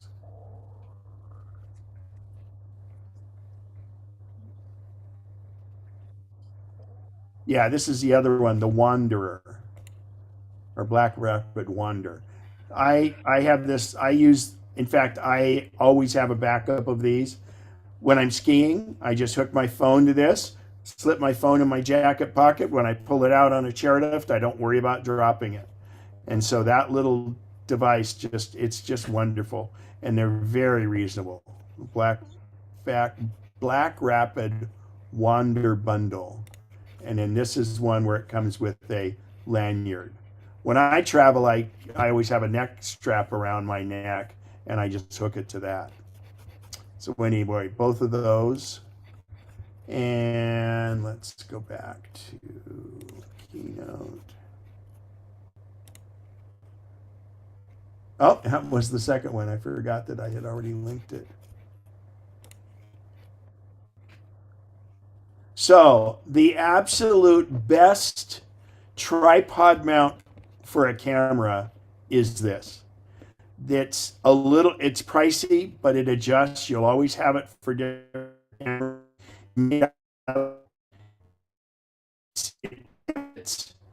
It will accommodate virtually any size phone.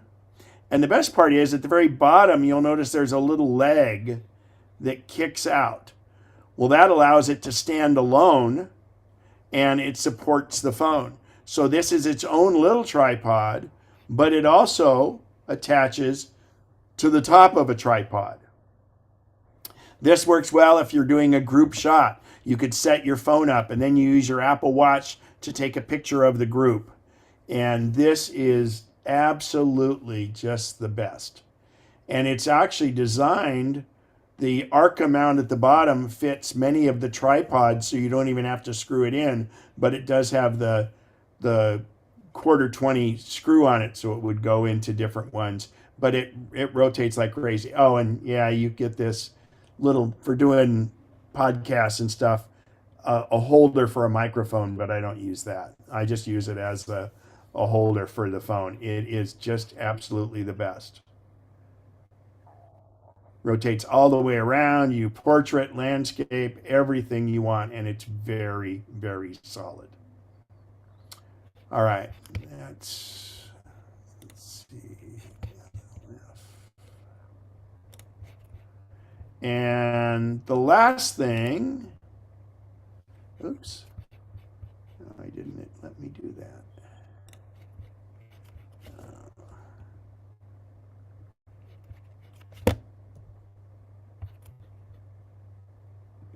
Well, I'm going to have to copy and paste this one.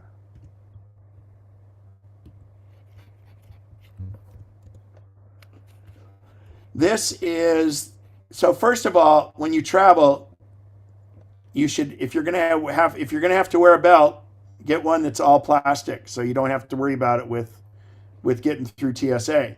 But this one hides money in it in a zipper compartment. And I love this. You can't fit credit cards in it. It's not wide enough because then it wouldn't fit through belt loops. But you fold your bills in half lengthwise, and you can fit them about three thick and about 4 in length, 4 or 5 in length. And I just travel with that with my extra cash, so it's very safe. And you're always going to be wearing your belt, so it's always with you. And it's a plastic buckle to get through security.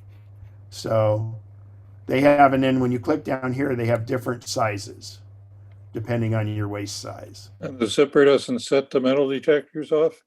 No, it's a plastic zipper. Ah. Good thought, though. I think the actual head may be metal, but it's so small.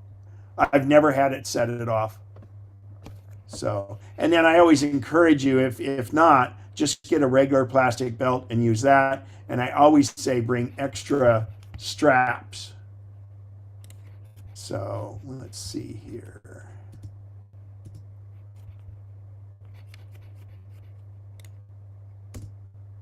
We already did that. I have a PDF of many of these links here at kenspencer.com, and you can click on travel, but Al puts a much more comprehensive links together, so that'll be more appropriate. Difficult roads often lead to beautiful destinations, and I got to tell you, the picture on the right, this was the Inca Trail going to Machu Picchu, and they have a 4-day Inca Trail that's pretty intense. This was what they call the 2-day Inca Trail, but it's really a full day of hiking. You're covering about 10 miles and about 3,000 vertical. Right here where my cursor is the trail that coming up to where I am. And I'm so happy I did this to go into Machu Picchu because, as you can see by the clouds in the background there, it was amazing. I went through 10 different microclimates on the way there. There were parts that were a hot, oppressive desert. There were other parts where it was drizzly and cold and just amazing. And you should always travel with walking sticks. They come in very handy for different things, but more particularly, they're a great balance factor. And you want adjustable walking sticks because going uphill, you use a shorter walking stick than going downhill when you use a longer walking stick. One walking stick is fine, 2 are great. Also, I have a regular backpack there, but you can, they make those camelbacks, but you can get bladders that you can put in your backpack. So I had a 3-liter bladder in this. And believe me, I used every last bit of that water that was in there for the 3 liters. And I carried that with the backpack. But the backpack had obviously different clothes for layering and things like that. So, and on the left side, this is Shanghai. And right kind of under this tower over there is the coolest Apple store ever. So let's see here. So this was the beginning of that Inca Trail. These are some of the steps we went up, and these are ancient steps. Journey of 1,000 miles begins with 1 step. And this was so worth it. This was getting into Machu Picchu from there. And the one above it, that's a piranha-filled lake where we were in the Ecuadorian rainforest, and the Ecuadorian rainforest and the headwaters of the Amazon on the Naca River. And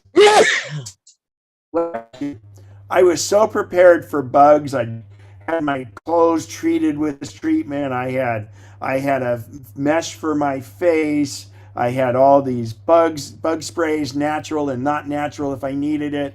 And we're in the middle of the Amazon, and we had our breakfast, lunch, and dinner outside in this building here.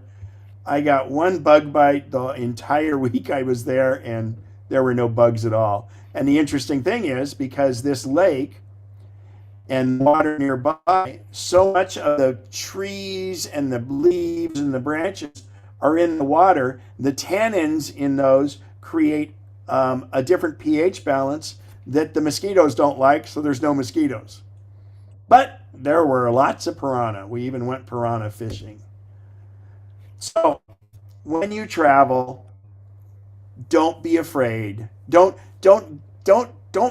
pretend like you're comfortable at home and you can know what restaurants serve what food. Just venture in and try different things. This was in Ecuador. So we were on the Naca River, and we went over. It was a really neat thing. We went over and had lunch in a real village, and it was a women empowerment thing because women's husbands oil fields in the northern part of the Ecuadorian rainforest. They go out for 10 days at a time. So the women, they're around, they do stuff, they made neat ceramics and different things. But we had lunch, we had a typical native lunch, and they served it on palm leaves on the floor, and we kneeled down and we had it. Well, when the thing came out, there was these wonderful, some of the best fish I've ever had. It was a local fish from the river, and they had just steamed it in the fire with, they wrapped it in 3 layers of palm leaves, and it was steamed incredibly. Only the outer palm leaf got charred, and the rest of them were great, and it steamed the fish, and it was fantastic with no seasoning, and it was just amazingly tasty. But anyway, there were 19 of us, and they brought out a skewer of these things, and there were only 8 of them on the skewer. You can see I'm eating the second to last one in my hand there. And so that skewer, I said, wow, there's only 8 and there's 19 of us. So I said, I bet that's something that the gringos don't usually eat. So they explained it to us. It's this larvae that, as you can see on the left, is cooked on the fire. And they said it's, first of all, a delicacy, because they'll take this larvae from other parts of the jungle and then put it on the plants right near their place so it'll mature a little bit, and then they cook them. Well, then they cook them, and then they eat them. And nobody else is going to take one. I says, hey, I'll try one. And I bit down on that, and the texture wasn't bad or anything like that, but it tasted like buttered lobster. And I was in heaven. And I go, oh man. And so when I ate that, then a few other people, I think 5 other people, tried it. And they weren't as excited as I was, but they liked it. It was nothing wrong with it. So at the end, there were 2 more left. And I said, if nobody wants it, I liked it enough. I took another one, and I thought it was excellent. But they also have some real curative properties. But let's see if, they don't do it. So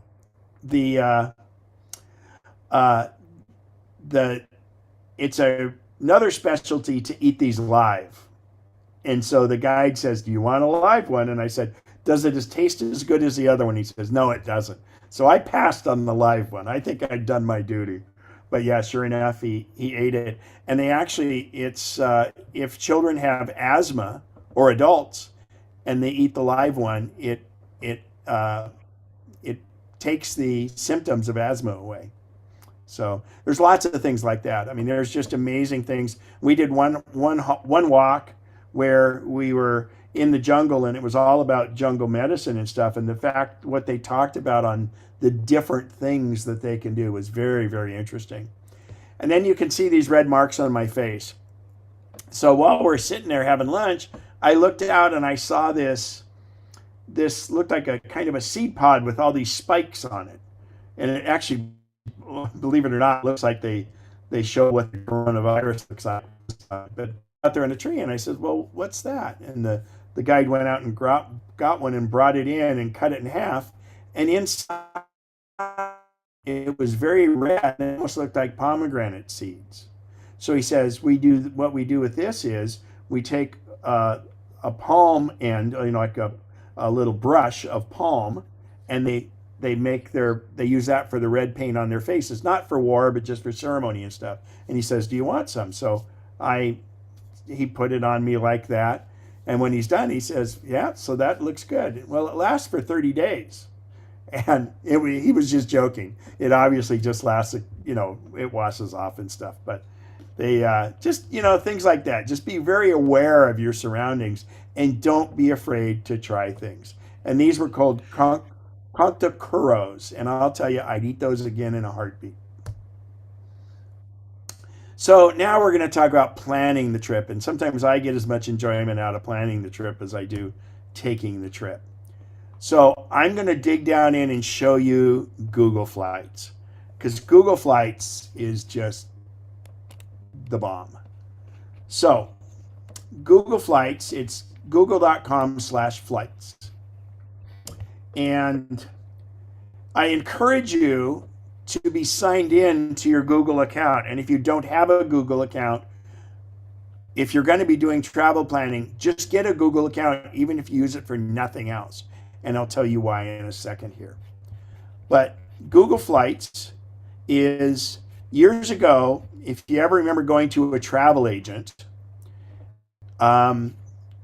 they would go online on their computer, and remember, it wasn't very graphic. It was just all these lines of code and stuff, and they'd type in, and then when they got a ticket, they would handwrite you that ticket with that red carbon paper in between and all that. Well, that computer was IATA, and of course, American Airlines, it was called Sabre, but IATA, the International Association of Travel Agents. Well, Google bought IATA years ago, and they have been a great steward of this, and they've actually expanded it even better. So this goes in, and this checks airlines just like they used to. Now, there are a few airlines that won't show up here, charter airlines and Southwest, because Southwest never participated in the IATA database. So if you're looking for flights, always make sure you check Southwest. Sometimes Google will help you with the search and say, you can check this one on Southwest. But I'll go down here and break down the different things. You can do round trip, one way, or multi-city. Many times when I'm planning a trip, I'll do multi-city rather than planning, like, so for instance, this last trip, the trip in November, to go to and from Casablanca was, and then to do my inter-flights to Egypt and to Jordan was cheaper to do them separately than trying to do a multi-city. But I got a really good round trip out of back and forth from Casablanca.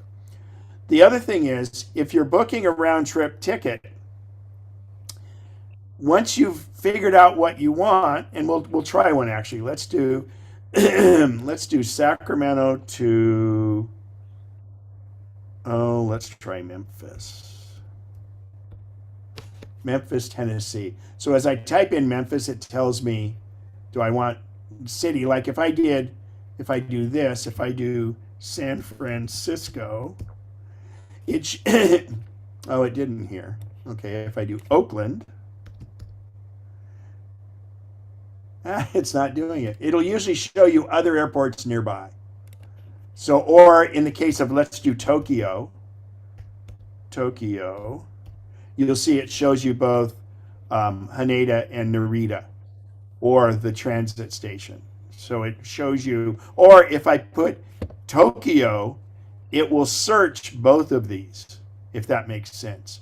So if I don't care where I land in Tokyo, I would hit Tokyo and it will search the best. But let's go back here and do my Memphis,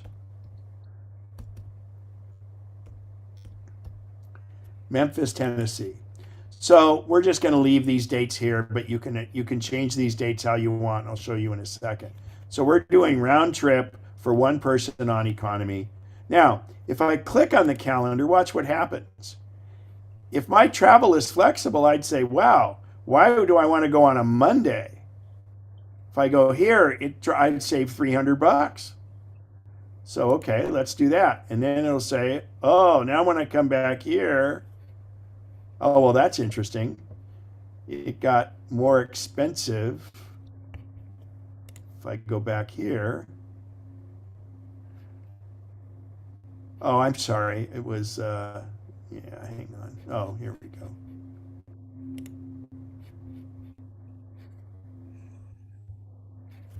I'm going to hit done and bring this back up again. If you click here, it'll fill in the prices. So yeah, $769. Oh, I can't go the same day. Let's hit reset. We're just going to do this. All right, done. Now, I can go here and I can say any dates, and I'll get emails when prices are low down here because I'm signed into my Gmail account. I'm going to turn off any dates. But the other thing is this date grid. So if I go down to the date grid, it'll show you when it might be cheaper. Like here, when it's green, it usually means in your criteria less expensive. So if I decide I wanted to leave a day early, or well, the next week, or excuse me, if I leave a day early and stay till Saturday, I click that, it's only $426. So the date grid is pretty good, but let's hit cancel. And then there's also this price graph. And this gives you historically what the pricing was. And then the other thing here is you can set this as a 5-day trip or a 7-day trip. And then you can see where, so these little dots indicate the length of your trip. And then you go along here and it tells you like here's a really good one. And it's only 306 if you left then. So getting back to this up here. So this is Sacramento to Memphis on the 23rd and the 27th. And our least expensive is $931 on Delta. So let's change this to one way. Sacramento to Memphis, leaving on the 23rd. So you could do Spirit Airlines, but remember, there's no bags allowed. You have to pay extra. So $389, and then I'd flip this, Memphis to here, and we were looking at the 27th, I believe. And see here, it even shows you the one ways. So see, the 27th is what makes it more expensive. So you can always, and then sometimes if you do one way, you don't have to choose the same airline coming back, because sometimes they'll have a better schedule. Let's go back and do round. And if you do multi-city, so on multi-city, you can just add more flights along the way, and you don't have to start and end at the same place. That's really important.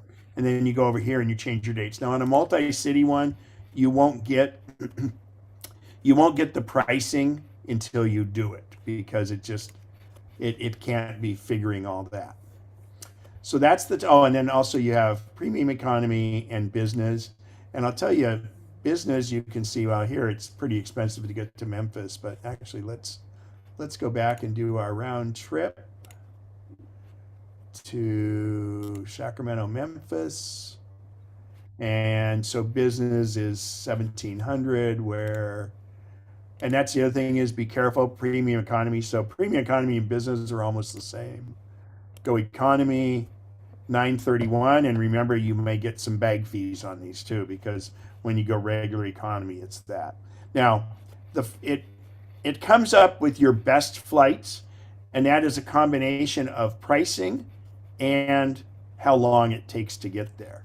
So here's obviously a pretty good flight because this one's only 5 hours. And we're out of Sacramento, which makes it kind of tough.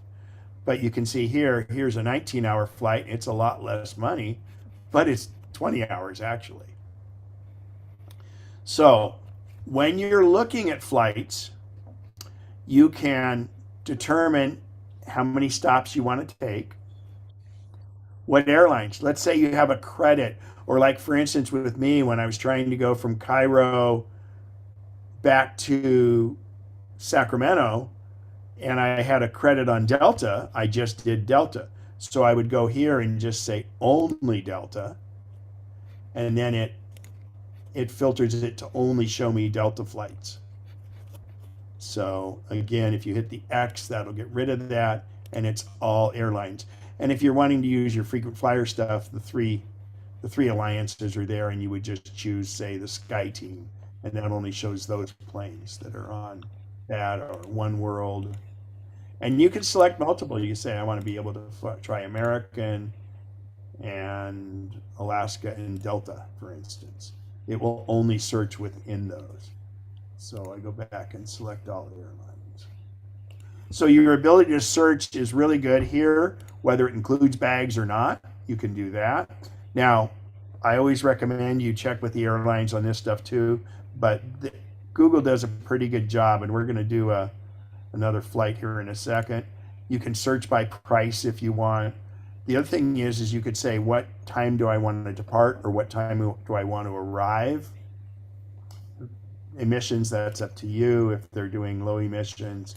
And then connecting airports, if you want to pick a connecting airport, which is really good if you're like, when I fly internationally, like if you're flying Singapore Airline and you happen to go through Singapore, you can for no additional fee, you can usually lay over and then go do things in the city, whatever it is. So when you're planning a trip, always look for layovers. I mean, that's how I ended up doing an Egypt trip. So duration is the other thing. You can have it sort and give you only certain duration flights. So again, google.com/flights is how you get here. So let's do one that, we were doing France earlier. So let's do Paris. So in Paris, you have Orly or Charles de Gaulle. Well, if you don't really care, you just say Paris, because it'll pick the best airport. Kind of like it's Southwest Airlines doesn't fly to DFW, they fly to the other one, or Houston Hobby. I forget what it is. Sometimes you'll have things like that. So, oh, see, and this popped up. This is interesting. Fly from SFO for 640, where it's 1229 from here. So that brings up the newest thing. Well, actually, I'm gonna walk through this first and show you here.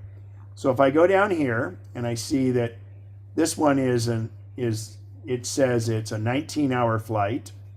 1229 is the cheapest. I have another one here from United that is 1208, but it's 24 hours, so it's four and a half hours longer than that one. This one's 13 hours. So is it worth it for $300 to fly less? That's up to you. But if I click this little disclosure here, it'll show you, for instance, how long your layover is. It'll show you the time of the flight. It'll even show you how the seats are, what you're going to have, different things there. And if you do business class, you want to look at this too to determine whether it's a regular seat or a lie flat seat or one of the pods. But in this one, so that's 2 3-hour layovers. So those are something to consider when you're doing this. But if I select that flight, then it's going to say, oh, I want to do a return flight. So on the return flight, this would be a separate ticket. Oh, that's Condor. Actually, Condor is quite good. I flew that to Frankfurt. And 1306, so this will show you here. Not too bad layovers. And you can just decide what you want to do. Now, let's go back to our original one. Here we are, Sacramento to Paris. But when I travel to going east and I'm going overseas, I put in SMF for Sacramento, and then I can hit a comma, and then I go to SFO, comma, and I always check LAX, because for me, by the time you drive to San Francisco and you might put yourself up in a hotel overnight, you can fly Southwest to either Seattle or LAX, and you might get better you might get flights for better. So I'm searching all of these, do Seattle. And just for grins, a lot of times I'll throw in San Jose because of Asia and OAK, Oakland Airport. And now it's sometimes it only lets you do 5. It's letting me do 7. So I'll throw in Portland also. And that's the maximum I can do. So now I'm saying, give me flights to France and check all of these. So now you can see from Sacramento it was 1229.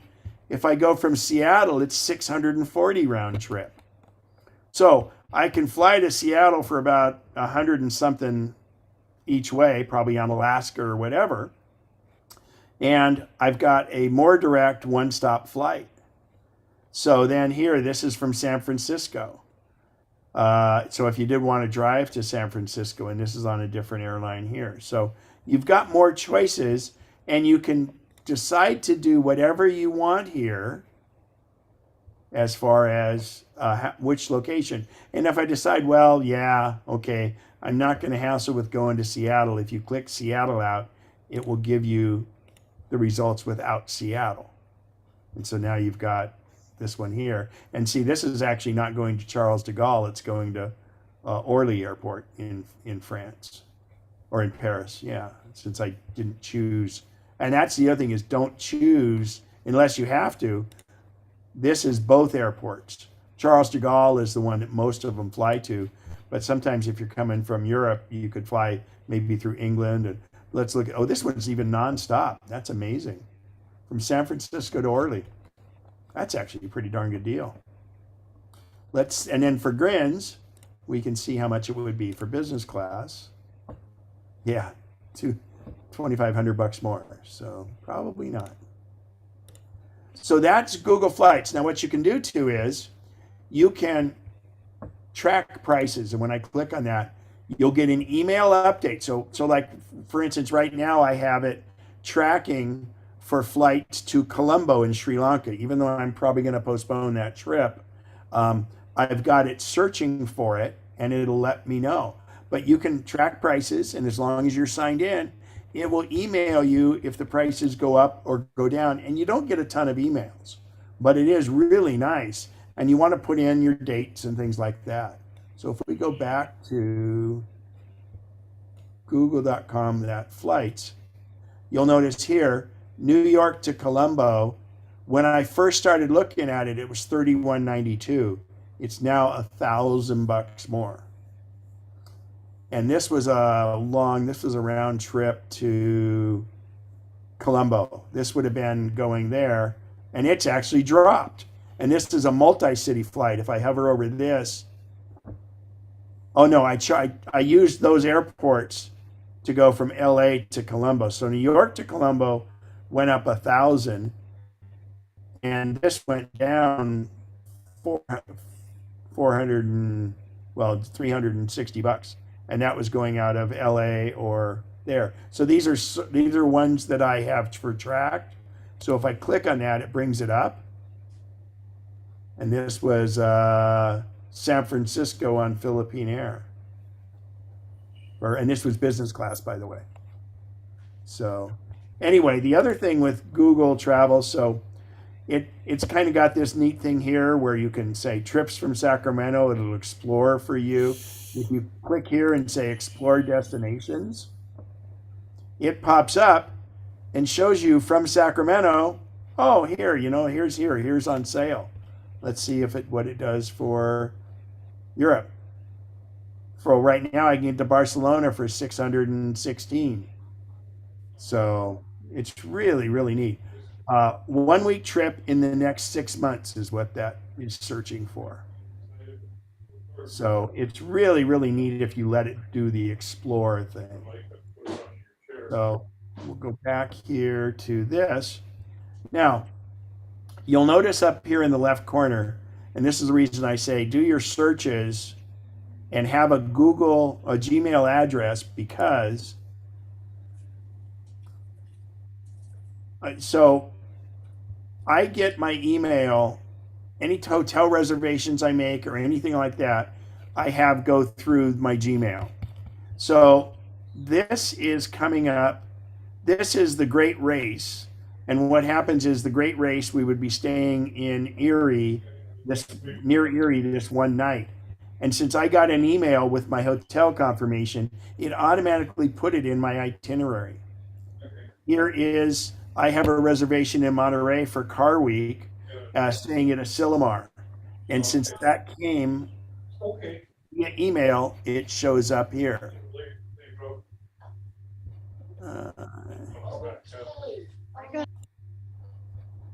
All right, Roy, you got a question? Go ahead. Yeah, on the this Google Flights where you put in the one airline like Delta, on international flights, will it also give you the affiliates or only Delta? Yes, great thing. So let's go Sacramento to Paris. And I know it's CDG is what it'll use. And I'm going to tell it, I'm going to do the search. And then I'm going to click airlines. And when I go to Delta only, it will give me the Air France because that's their interline with it. If they're a partner, it'll do like here, did Air France. So that's their partner going to France. And they have, KLM they use for going up north and stuff. So yes, it does do their partners if that's a code share ticket. Yeah, okay, because I've also got it through KLM or Lufthansa, one or the other, Yeah, going well, through Delta. So if we go to, say, Frankfurt,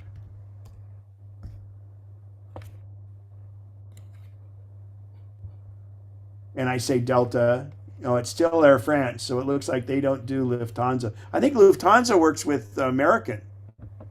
okay, it's one of the two. It's whichever one they have their affiliation with. Yeah. So. Okay, thanks. Yeah, so back to travel. So this is google.com/travel, and you can go there anytime you want. And this is building my itineraries just by looking at my email. And look, they're not looking at your email. It's just, So here I was. Recently, when I did this one trip I did this winter, I went through Albuquerque. It was there. So if we go here and let's see, I can create a trip from there. And see, only I can see this. But where are my previous past trips? So remember, I was in Yosemite, and this shows up because I was there. I stayed one night at Tenaya Lodge. This was my trip. And I did an Airbnb in Tahoe. On my trip through Colorado, I stayed in all these places, and it just brings them up, and it's all part of my itinerary.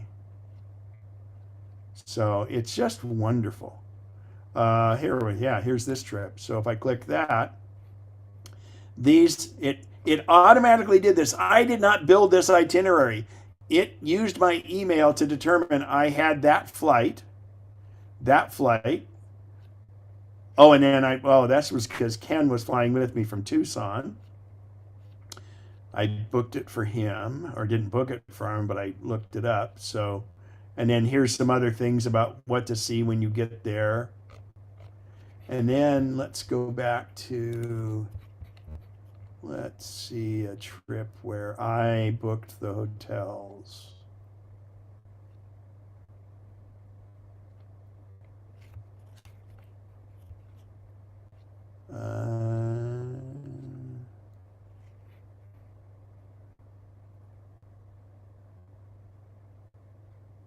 Well, I guess this would be one because, so it's got my hotels, all my check-ins right there.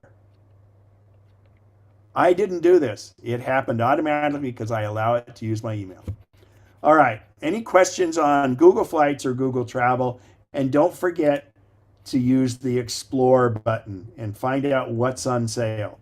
The other thing is, when I'm looking for hotels, I go, actually, let's see if it does it here. Yeah, my secret is I use maps.google.com. This is very helpful. let's say we were talking about Memphis. Memphis, Tennessee. Well, I want to be by the airport, let's say. So I'll click the airport. So now it zooms in. I'm going to zoom out a little bit. I find it interesting that we're in Memphis and it says Aeropuerto Memphis. Why does it give us the Spanish? So I'm here, and you'll notice these little bugs up top here. Well, obviously you can say just find me restaurants. Or here, if I click on hotels. Now that I'm in hotels, and this is near my date to my original trip that I was going. So we'll just say May 9th and May 10th for one person. And what it does here is now it's showing me nearby airports. And if they have rooms available, this is what the prices would be during this particular dates. And it's a really great way to say, well, okay, I don't want to be there. Let's find out where else in town I want to be. I want to be over here, let's say. Now I go up here and I say, search this area. And now it's searching the rest of this area. Well, let's zoom in a little bit and get over from those. There we go. Come on, search this area. Well, what are these? Of course, it's failing me now. That means there's maybe not availability or they don't have an online presence. Yeah, because they don't, yeah, that's the problem with those. So the little dots. So we'll go over here and say search this area. That's interesting. Okay, well, here we go. So anyway, you can go, and then what you do is when you click on it, it shows you what it is. And when I click this, it then shows up here on the left side, and you can go in and it shows you the different ways to book it, or it'll usually show you to their website. This is interesting because it's supposed to show up over here. Anyway, if you look here and I click on Holiday Inn Express, for instance, it shows me where it is. And and here's their website right here. And you click on that and it goes right to that property. And then of course you can check it also. But I really like Google Maps for that because you can really tell a lot with it, and you can search different areas and you can sort it different ways. I prefer Yelp for restaurants and things like that, but Google's getting very, very strong with this. But this is just great for finding hotels. So anyway, the other thing you can search for obviously is anything else you put in the Google. You can say attractions. Actually, it might be here. Amenities. Well, let's go back to this attractions right here. It'll show you attractions nearby, which I use a lot of times. You hover over it. There's Elvis Presley, Memphis, whatever. Different things. All of that. So maps.google.com. All right, back to the keynote.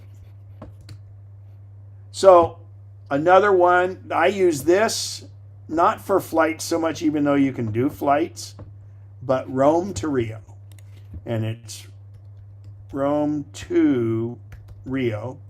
I used this in Europe to figure out what trains I was going to go on and things.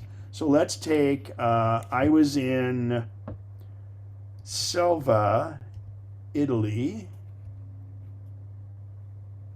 and I needed to get to Milan. Actually, the airport, MXP. So if I hit search, over here it's going to show me different ways to get there. The recommended and cheapest is by bus. So I'm going from way up here in the northern Italy in the Alps. Now, this was interesting too because the trains here, and I actually had to get I took a cab to get down to here, but you would take a transit if you wanted down to there. They're saying bus. When I hover over this, it shows me each one. Like here, they say fly to Frankfurt and then go back and then fly to there. There are ways you can do it. But Rome to Rio. I'll give you one that was very interesting from St. Moritz. St. Moritz, Switzerland. I had to do this. And depending on the trains you take, it takes different routes, like here and here, and it shows you all that, and then it shows you the schedules and the approximate price. And then you go down and it says, well, if you rent a car, and this was a problem, renting a car you couldn't really do, but you can get car services or things like that. So this website is very, very good. And it's Rome, the number 2, Rio, Rome to Rio. It's indispensable. The other one I use, well, I use 2 to really kind of find out about different places. Lonely Planet. A lot of times you want to find out, like when I'm looking at a place, I'll say, well, what's the best time of year for what's the weather like in different places. When I was searching for Sri Lanka, I found out that in the beginning of September, they have in the national park, they have 300 elephants that come and congregate. And so that told me that that's when I wanted to go, and just different things like that. Lonely Planet, the other one that's really good is TripAdvisor. And if you're traveling a lot, and even if you're not, with mail theft these days, I wholeheartedly think that you should do what's called informed delivery. And Al has a link for informed delivery. And what this does is the Postal Service takes a picture of every envelope that goes through. And they always have been, because that way if something's missed. In fact, it's really funny. I had an envelope show up that was for a neighbor of mine that showed up here, but once it got to my box, I didn't get it. The neighbor got it, which is good. But this is a way to tell if you're missing any mail. So I got the example here. This was from in 2017 when they sent my renewal. This is either the MacNexus renewal or this was the, could have been my membership card. But it just comes up, and this is a picture that I took from the email. And it's in your inbox every morning, and it tells you what mail is coming to you, also what packages. So, airport lines, TSA, it's gonna, if it's an international flight, it's recommended you get there 3 hours early. If it's a domestic flight, it's recommended 2 hours early. That's what's recommended. I do that. Me, frankly, when I travel, I'd rather get to the airport, go through security, be very relaxed and not stressed, and then I can sit there and I can get something to eat, or I can sit there and I can be on my iPad and do emails and things like that. I would just rather do that. But there's ways to avoid these lines. You can get TSA Pre. Now, as you get older, you get TS Pre more often. TS Pre is random on your tickets, but if you want to get TSA Pre all the time, for $85 for 5 years, and you get an interview in and there's even some travel agencies that'll do it now too. But and some of your credit cards will also cover this. So for 5 years, it's $85. Instead of that, if you're going to travel internationally at all, get Global Entry. It's only $15 more. It is a little longer to get an appointment.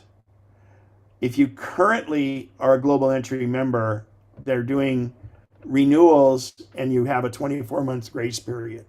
You might want to verify that. The last I checked, it was 24s.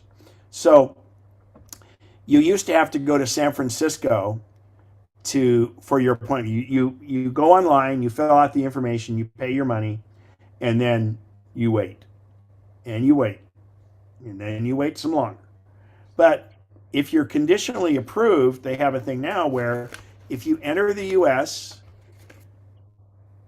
at the place where you would normally clear customs, you go through customs, and then you go, and it's called entry interview on arrival. And you go through, and then you sit there and you wait until they can give you an interview, and it's usually not very long. And then they would give you, they would authorize your global entry if you pass through that interview. I did my renewal that way. I came through. I had a 2-hour layover anyway, so I went down and I just sat there and waited. And they give you a quick interview, and then you get emailed the results. And then they send you a card also. Is that right? They haven't sent me my new card. But anyway, the nice thing about global entry is you get TSA pre-included. And when you go through, when you come back, all you do is you just use your palm print. You don't have to fill out that little white paper. But definitely declare anything if you think, it's because you don't want to get kicked out of the system, because it really does help. When I came back from skiing up at Whistler Mountain 4 years ago, it saved me an hour and a half at the airport, because the line without global entry was an hour and a half long, and I just flew right through. Another one you can do, and this is I only recently found this out, and I was trying to do a trip through Canadian, but if you're coming back to the U.S. through a Canadian airport, or you come back in the US from Canada, you can get this thing called Nexus.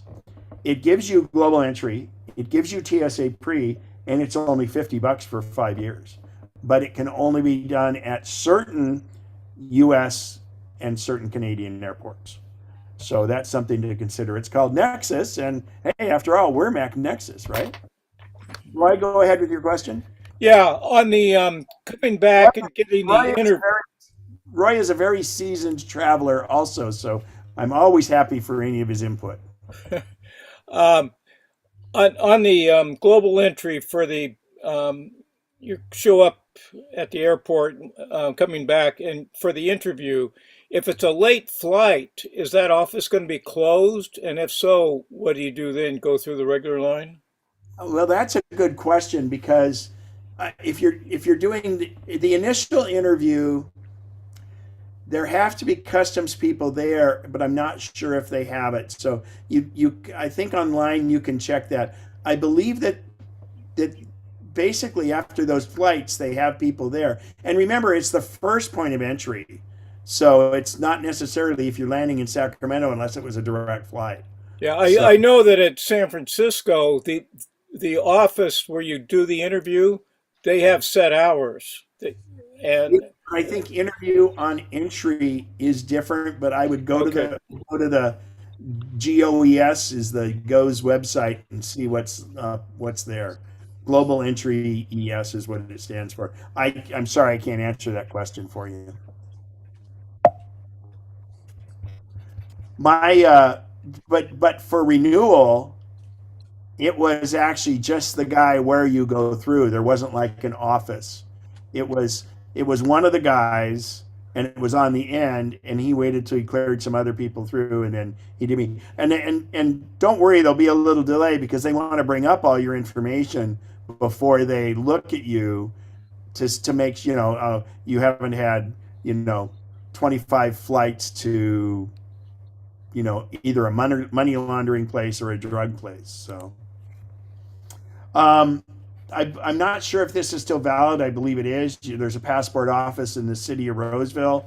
Sacramento, the main library downtown. Again, I'm not sure if that's valid anymore, but it's the main library by the Wells Fargo building down there. They actually have a full passport thing where you can do all the stuff there. It's upstairs.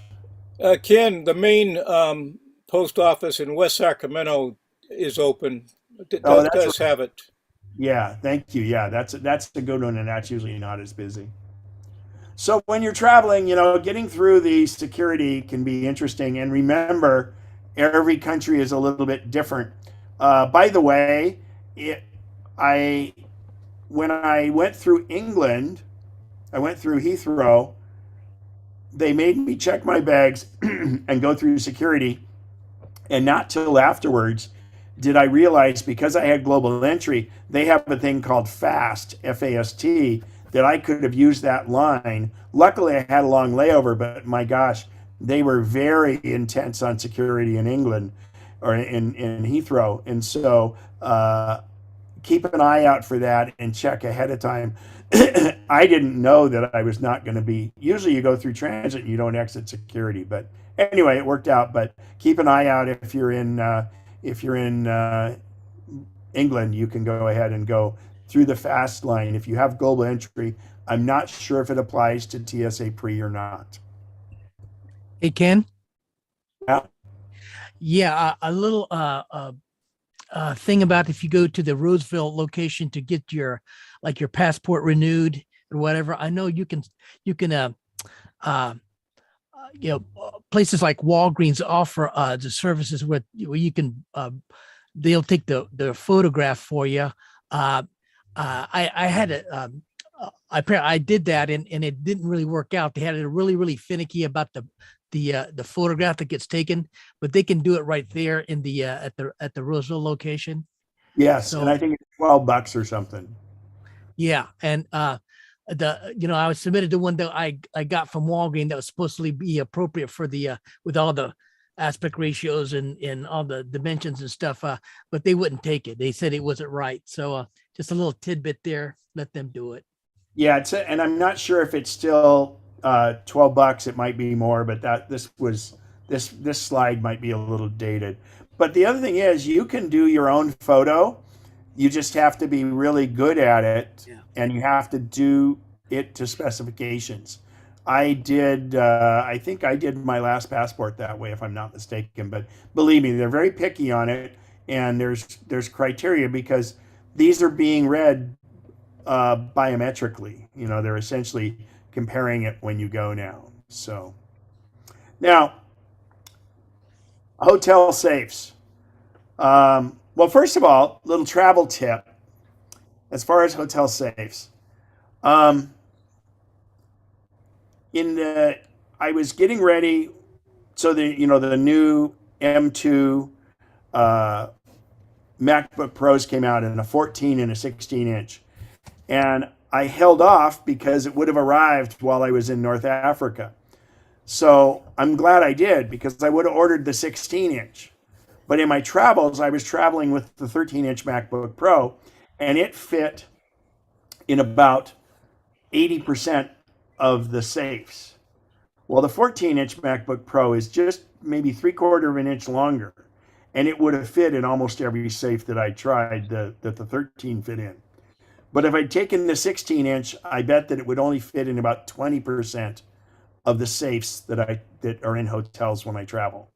So I'm glad that I did that trip before I ordered it, because otherwise I'd have this big albatross that I had to worry about. And the 14-inch works just great. The other thing I do is I have this thing, and I'll try to pull it up in a second here.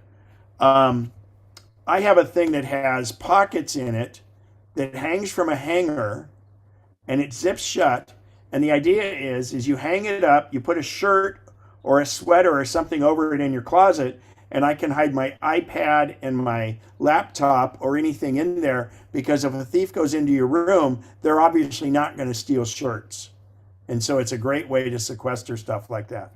But the key is, you're in a hotel for 3 nights, and you've got your passport and your camera and other stuff in the safe, and you check out. Well, if you had an AirTag in there, that'd be one thing that said, well, you left an AirTag. Yeah, I don't know how well it transmits outside of a metal thing. But the trick is, whatever shoes you're going to wear the next morning, put one of them either in the safe or at the front door to the safe.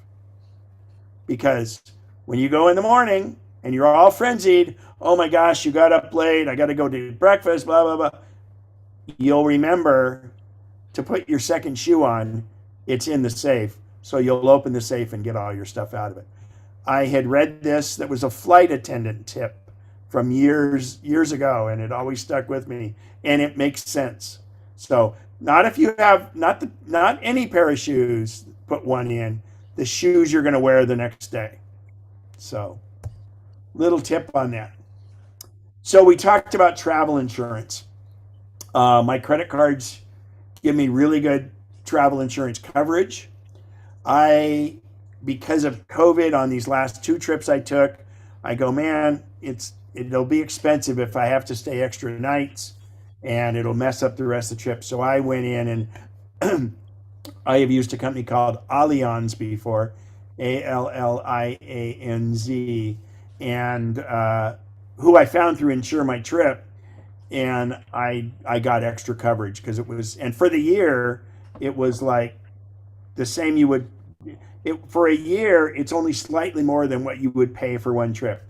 If you're on a cruise, don't get the cruise trip insurance from the cruise company, because that's like saying, okay, that's like letting a bad restaurant pass their own health requirement. It just they're not working in your best interest. You have a separate one, and for what you pay for one or at the most 2 trips, you can get a year's worth of coverage. Trip insurance is one of those things where it's like going to a big cafeteria. You decide what you want, what kind of coverage you want, and it's priced accordingly. Insure My Trip does not sell travel insurance, but what they do is, this is a way they go out and they check travel insurance for you, and you put in what you want, and it'll essentially go out and get rates for you. So insuremytrip.com, and again, the one I've been happy with is called Allianz, Allianz, I believe. Oh, there it is. Yeah, Allianz, Insure My Trip, and then I have the Chase Sapphire Reserve card. If you travel a lot, this card sounds expensive, but it's not. So the card is $550 a year. So that sounds expensive, but the first $300 you spend on any kind of travel, it gives you a credit. So the first time when I got this card, I was attending there was an Apple conference, not Apple sponsored, but by another company, down in San Francisco, and I used my credit card for parking down there. Boom. That was considered travel, and that was my first deduction. So any type of travel, so for instance, staying in a hotel room in San Jose, or staying in a hotel room in San Jose, Costa Rica, wherever you are, or San Jose, Puerto Rico. Anyway, it takes the first $300 you spend per year and credits you back. So in other words, that $550 is now $250. What it gives you additionally is, I'm not sure if it has it here.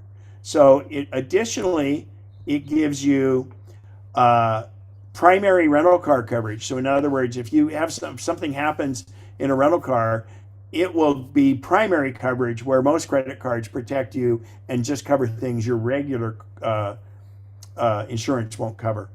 It also gives you wonderful medical and travel insurance that's very, very extensive. The rewards you get on it are fantastic, absolutely fantastic. And you get 1.5 back, and you can book through it. If you sign up, I think they have between 80 and 100,000 miles you get, but you can use those miles on any airline. The other big thing that to me is a bonus. So for instance, the travel insurance, I wasn't sure. And in the past, I've always done it. Yearly travel insurance costs about $250 through Allianz. Well, remember, this card only cost me $250. So now it covers instead of getting Allianz. Only because of COVID, I did it this last trip. But the most of the time, it just covers you for what you would buy a policy from Allianz for.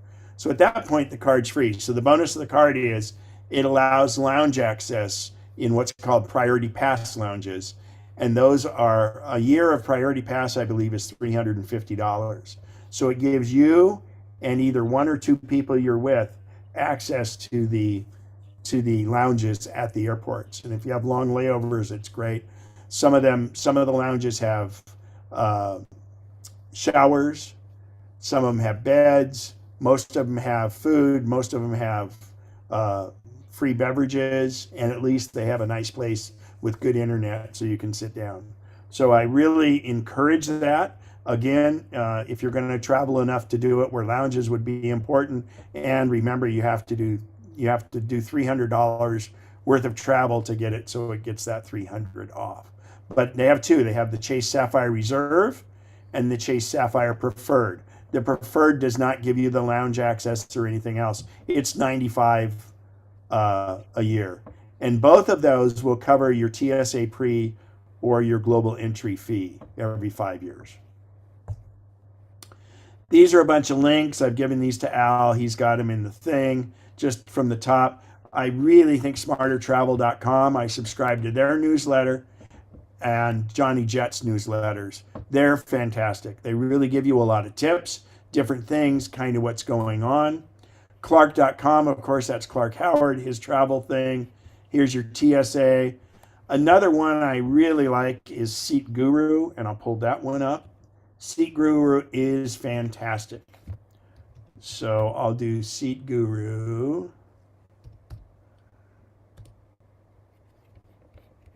SeatGuru.com. We'll do AA, American Airlines. Let's see. They must have a Flight 101.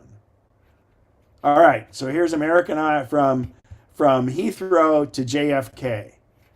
So here it shows you what the flight, what the plane is, and everything. Obviously, you would know your own. You click this, and this is the map of the seats. So if we look back here, it's telling me, man, you don't want to be back in these seats because they don't recline. They have limited recline and the proximity to the lavatory. So then this seat maybe isn't too good either because it's proximity to the lavatory. Then up here, standard. So these are in blue because these are considered main cabin extra. This is not a good seat. Remember, these are the bulkheads, so it has a little better leg room, but you've got some proximity to the galley, different things. This is a bad seat here. And then it also shows you that it's got on-demand TV and AC power. So that'll show you most of the seats have that now. And then these are the ones like here. This seat isn't very good. I'll bet this is missing a window. Yeah, it's missing a window is why they say this wouldn't be a good one. Those are in those pods. So anyway, Seat Guru does a great job. And then the other part over here is, this is the important thing. In the main cabin, 31 to 32 is kind of standard. If an airline has less than 30 or less, that means that you're going to be jammed up against, that's the pitch. That's how close you are to the seat in front of you. So you want to look at that. That's a factor. And then the other one is the width of the seat. You'll notice, depending on here, the width of the seat. So, and then when you're flying too, the other thing is, they're flatbed type seats if you're up in business class. So anyway, that's Seat Guru. I use that. And then there's people that submit different things about the different planes. So let's go back to this. Yelp, of course, for even hotels or even services. Like if you're looking for window tinting or plumbing or things like that, use Yelp. TripAdvisor.com. It's become a little more commercial, but it's still pretty good. And then if you're doing cruises, you want to do Cruise Critic. A little tip on cruises. There are 3 major cruise lines, Norwegian, Royal Caribbean, and Carnival. And they own a lot of other cruise lines. If you own 100 shares of the stock in any one of those companies, you send an email to investor relations, and depending on the length of the cruise, you'll get between $100 and $250 worth of shipboard credit when you send them your information that you're a shareholder of 100 shares or more. And that's per cabin. You can't get it per person. So that's a little trick. I overheard two guys talking on a cruise years and years and years ago at lunch, and so I looked into it, and sure enough, it does work, and it's great. A whole bunch more links. We've talked about Google Fly and Trap. The flight deal. Flight deal is really incredible. It's not like one of those where, okay, this weekend you're fly here. I booked a flight to Medellin, Colombia 6 years ago, and the flight was $360 round trip out of San Francisco to Medellin, Colombia and back to go see my good friends, and just incredible deals like that. So, but again, it's not right away, and you've got to jump through some. You're not really jump through hoops, but they tell you how to do it. Travelzoo, I every Wednesday, I believe it is, they send out an email of travel deals. That's how I found that really great deal to China that I told you guys about before. Travelocity, not so much anymore. Exit Fares, I really don't use it much anymore. Airfare Watchdog, that's not too bad. Scott's Cheap Flights, though, they have a free and a pay on that, and they have some incredible deals. Cruise deals for CrewCon. Kayak, we talked about earlier, was for the different travel things, but both Kayak and Mobissimo are really good if you want to put in searches for future travel, and it'll highlight to you. Don't forget, if you're a Costco member, they have really good deals on travel, and they cover it very well. Insure My Trip, we talked about. Smarter Travel, Johnny Jet. Oh, I guess these are all duplicates down here. So, next slide. 20 years from now, you'll be more disappointed by the things you didn't do than by the ones you did do. And make those 20 years be good. So, to get this photograph, we had to wake up at 3 in the morning in Moab, Utah. And this is in Canyonlands, and it's called Mesa Arch. And we had headlamps down. We hiked out there in the dark. We set our cameras up with headlamps and everything else. And we're really glad we got there earlier, because there were only 2 people there already, and positioning is everything on this. And so getting up and seeing this sunrise and having a good cloudy sunrise was really good. So look out of the box. I'll give you an example. When I was in Angkor Wat, Angkor Wat had been on my bucket list, number 3 for a long time. And when I went there, the tour group, we were going to go there in the afternoon, but we arrived in the city nearby, and I always get up early. I just get up early, and I was up and at 4 something, and I knew that Angkor Wat opened at 5:30 for the tickets and everything. And we weren't departing the hotel until 7. And we were going to Angkor Thom and then Angkor Wat. So I said, you know what? I can get there. So I got up. I had the hotel get me a little tuk-tuk.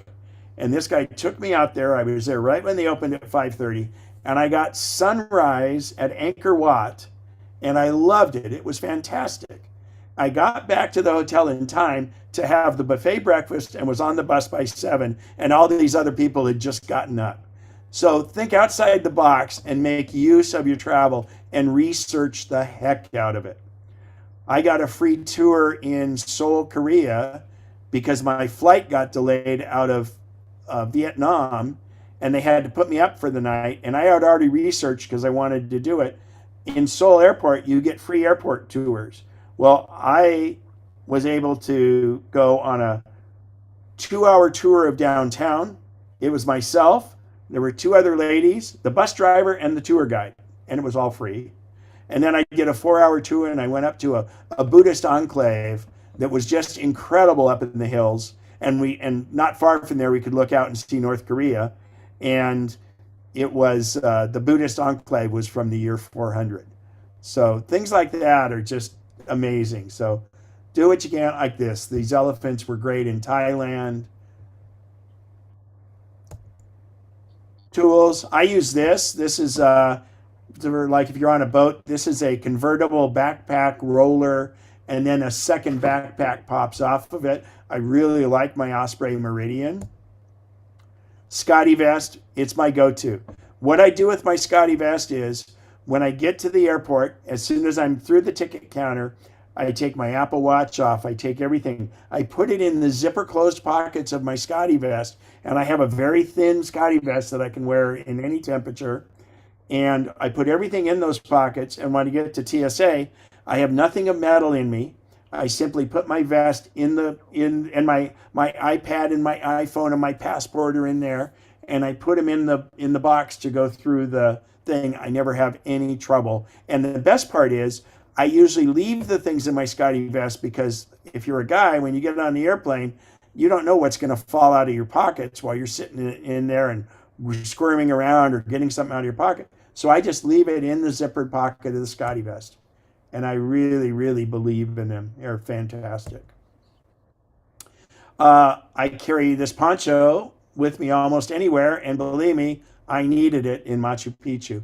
The nice thing about one of these open ponchos like that is you could have a camera or your iPhone under it, and you can reach up under and get it. This one was from Amazon, and it was $16, and it just goes into a pouch. So it's not the ideal for wet weather because it doesn't breathe, but actually the armpits are so big it breathes okay. But this is when you just need something quick and you can keep it in your little backpack with you. There's always carry other belts. I use straps for strapping things down in case your regular belt breaks. You've got that. Other things, carry extra straps. Carry either a collapsible or refillable bottle with you. In most airports, you can fill it up once you get past security. Your nose dries out a lot because you're in conditioned air the whole time. I use Vaseline, or you can use this air. I hate the saline spray because it drips too much, but this AYR is very good. And of course, hand sanitizers. Here is the one we talked about earlier. This is the Rapid Wonder, and it fits under your case like that. It's just fantastic. I always carry a waterproof case with my phone for two reasons. Let's say it's a real sandy beach and I don't want to scratch up my phone. Most iPhones since the iPhone 10 are completely waterproof, but I want to protect it. But the other thing with the waterproof container is, like I was in Jordan, and I went snorkeling in the Red Sea, and I was able to just put my phone in a case like this, and I was able to actuate it and do it and don't worry about it. And it hangs around your neck. The other thing is the neck pouch is very, very handy. Keeps it close to you. It's very safe and secure. I put it under my Scotty vest. When I go through security line, I take it and put it in one of the big pockets of my Scotty vest. Amazon, you can download your movies if you have Amazon Prime. And also with Netflix, you can do it now too. And YouTube, if you have YouTube TV, if you pay extra, you can download some or most of your shows. Rental cars, they're really expensive right now. By the way, when I came back from the Great Race last year, we flew back to Reno because our cars were up in Fallon, Nevada, and I could not get a rental car. I tried for a month before we arrived to get a rental car. There were no rental cars available. So I called U-Haul, and I rented a one-way rental on the smallest U-Haul truck I could get to go from Reno to Fallon, one-way rental, and it worked out great. Our two suitcases really didn't fill up a lot of room in that U-Haul, and actually, that's another thing is I recommend, so let's finish this rental car part in a second. I'll go back into that. But here's how you return the car. Take photos or videos, because there's how they say you returned the car. So make sure you document. Whenever I get a car, I do photos or video of the car inside and out, and then I do it when I return so that you can't get accused of any damage that wasn't yours. Uber works great. It works in many countries. Lyft is also very good. In the case of Reno, it was a year ago, so we were still kind of in COVID, but not it wasn't real strict. But when I couldn't get a rental car, I needed to get from the airport to the U-Haul place. So I had looked on my Lyft, or I looked on Uber to see what the price was, and the taxi stands were out there. And I asked the taxi driver, I said, "How much is it to get over to this address?" And they said, "Oh, yeah, it'll probably be about this," which was actually less or the same as what Uber would be. And I said, "Hey, the cab's right here. I'll just do it, support the cab driver." And as it turned out, it was even less when they put it on the meter. So don't forget, taxis are an alternative. Uber and Lyft are not always less expensive. So check it. At the end of the day, your feet should be dirty, your hair messy, and your eyes sparkling. And I think that's, well, yeah, just the quick tack. Oh, Google Translate. My God, this has been on the iPhone forever. It not only can translate in conversation. Now Siri does a good job of translating too, and both with the iPhone and with Google Translate now, you can download the different languages, so you're not having to use a cellular connection. Google's is a little more robust. And by the way, Google Maps you can download ahead of time too, so you're not using cellular. But this is one of the great features. This also works on the iPhone now with what's called live text. But watch this. It reads the sign and it translates from Russian to English and tells you what that says. So I'll do that again. And that's part of Google Translate. Both that and the Apple one have what's called conversational mode now, where you speak, it translates it into the other language of the person you're talking to, and when they speak, it translates back to you. It's very, very good. Noise canceling headphones. Don't forget to take a scale with you. I take one that actually, it doesn't use a battery. You shake it and it charges it to do it. If your bags are a little bit overweight, don't forget, when you go to check in, you can put your toe under the bag sometimes and lift up just a little bit. Sometimes that'll work. Anyway, noise canceling headphones are great. And I encourage you to have a really good power adapter like the one I showed you. And then if you're using an iPad and you're with someone else, you get one of these headphone splitters and you both can be watching the same iPad. And by the way, the iPad, most of the cases on the iPad will slip back between the food tray that's folded up and your iPad can just hang there.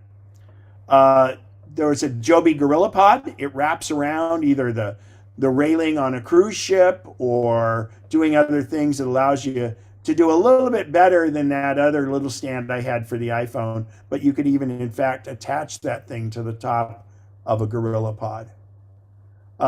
When you charge, if you're only going to take one of your chargers, take the iPad charger rather than the iPhone charger because it's higher amperage. But the Anchor devices are very good, and portable batteries are something because on long flights, it's really important. You may have to charge up. Most of the flights have USB. Think ahead on that. Yeah. So I think we did that one. And that's the Great Wall, and that's pretty cool. All right. That's time. So, any quick questions or long questions? Again, Al's got all the links. He'll be sending those out. Just get out there, travel, or at least go look at it and start seeing to look. And I'll tell you, I got a tip. The one place that, actually, I'll send it to you, Al. A tour place, there's great. There's OAT, which Overseas Adventure Travel. There's, actually, I'll just pull it up here. I really like Gate One. They have been fantastic. And I've gone on 5 trips now, and they have Gate One regular, and then they have Discovery. And the Discovery tours are the less than 22, where the other ones are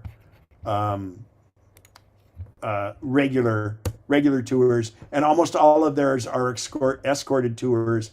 And I would recommend any of the places like OAT, Gate One, Road Scholar, get on their mailing list, because a lot of times they'll have stuff on sale because it may not be selling well and stuff. And I just, it's fantastic.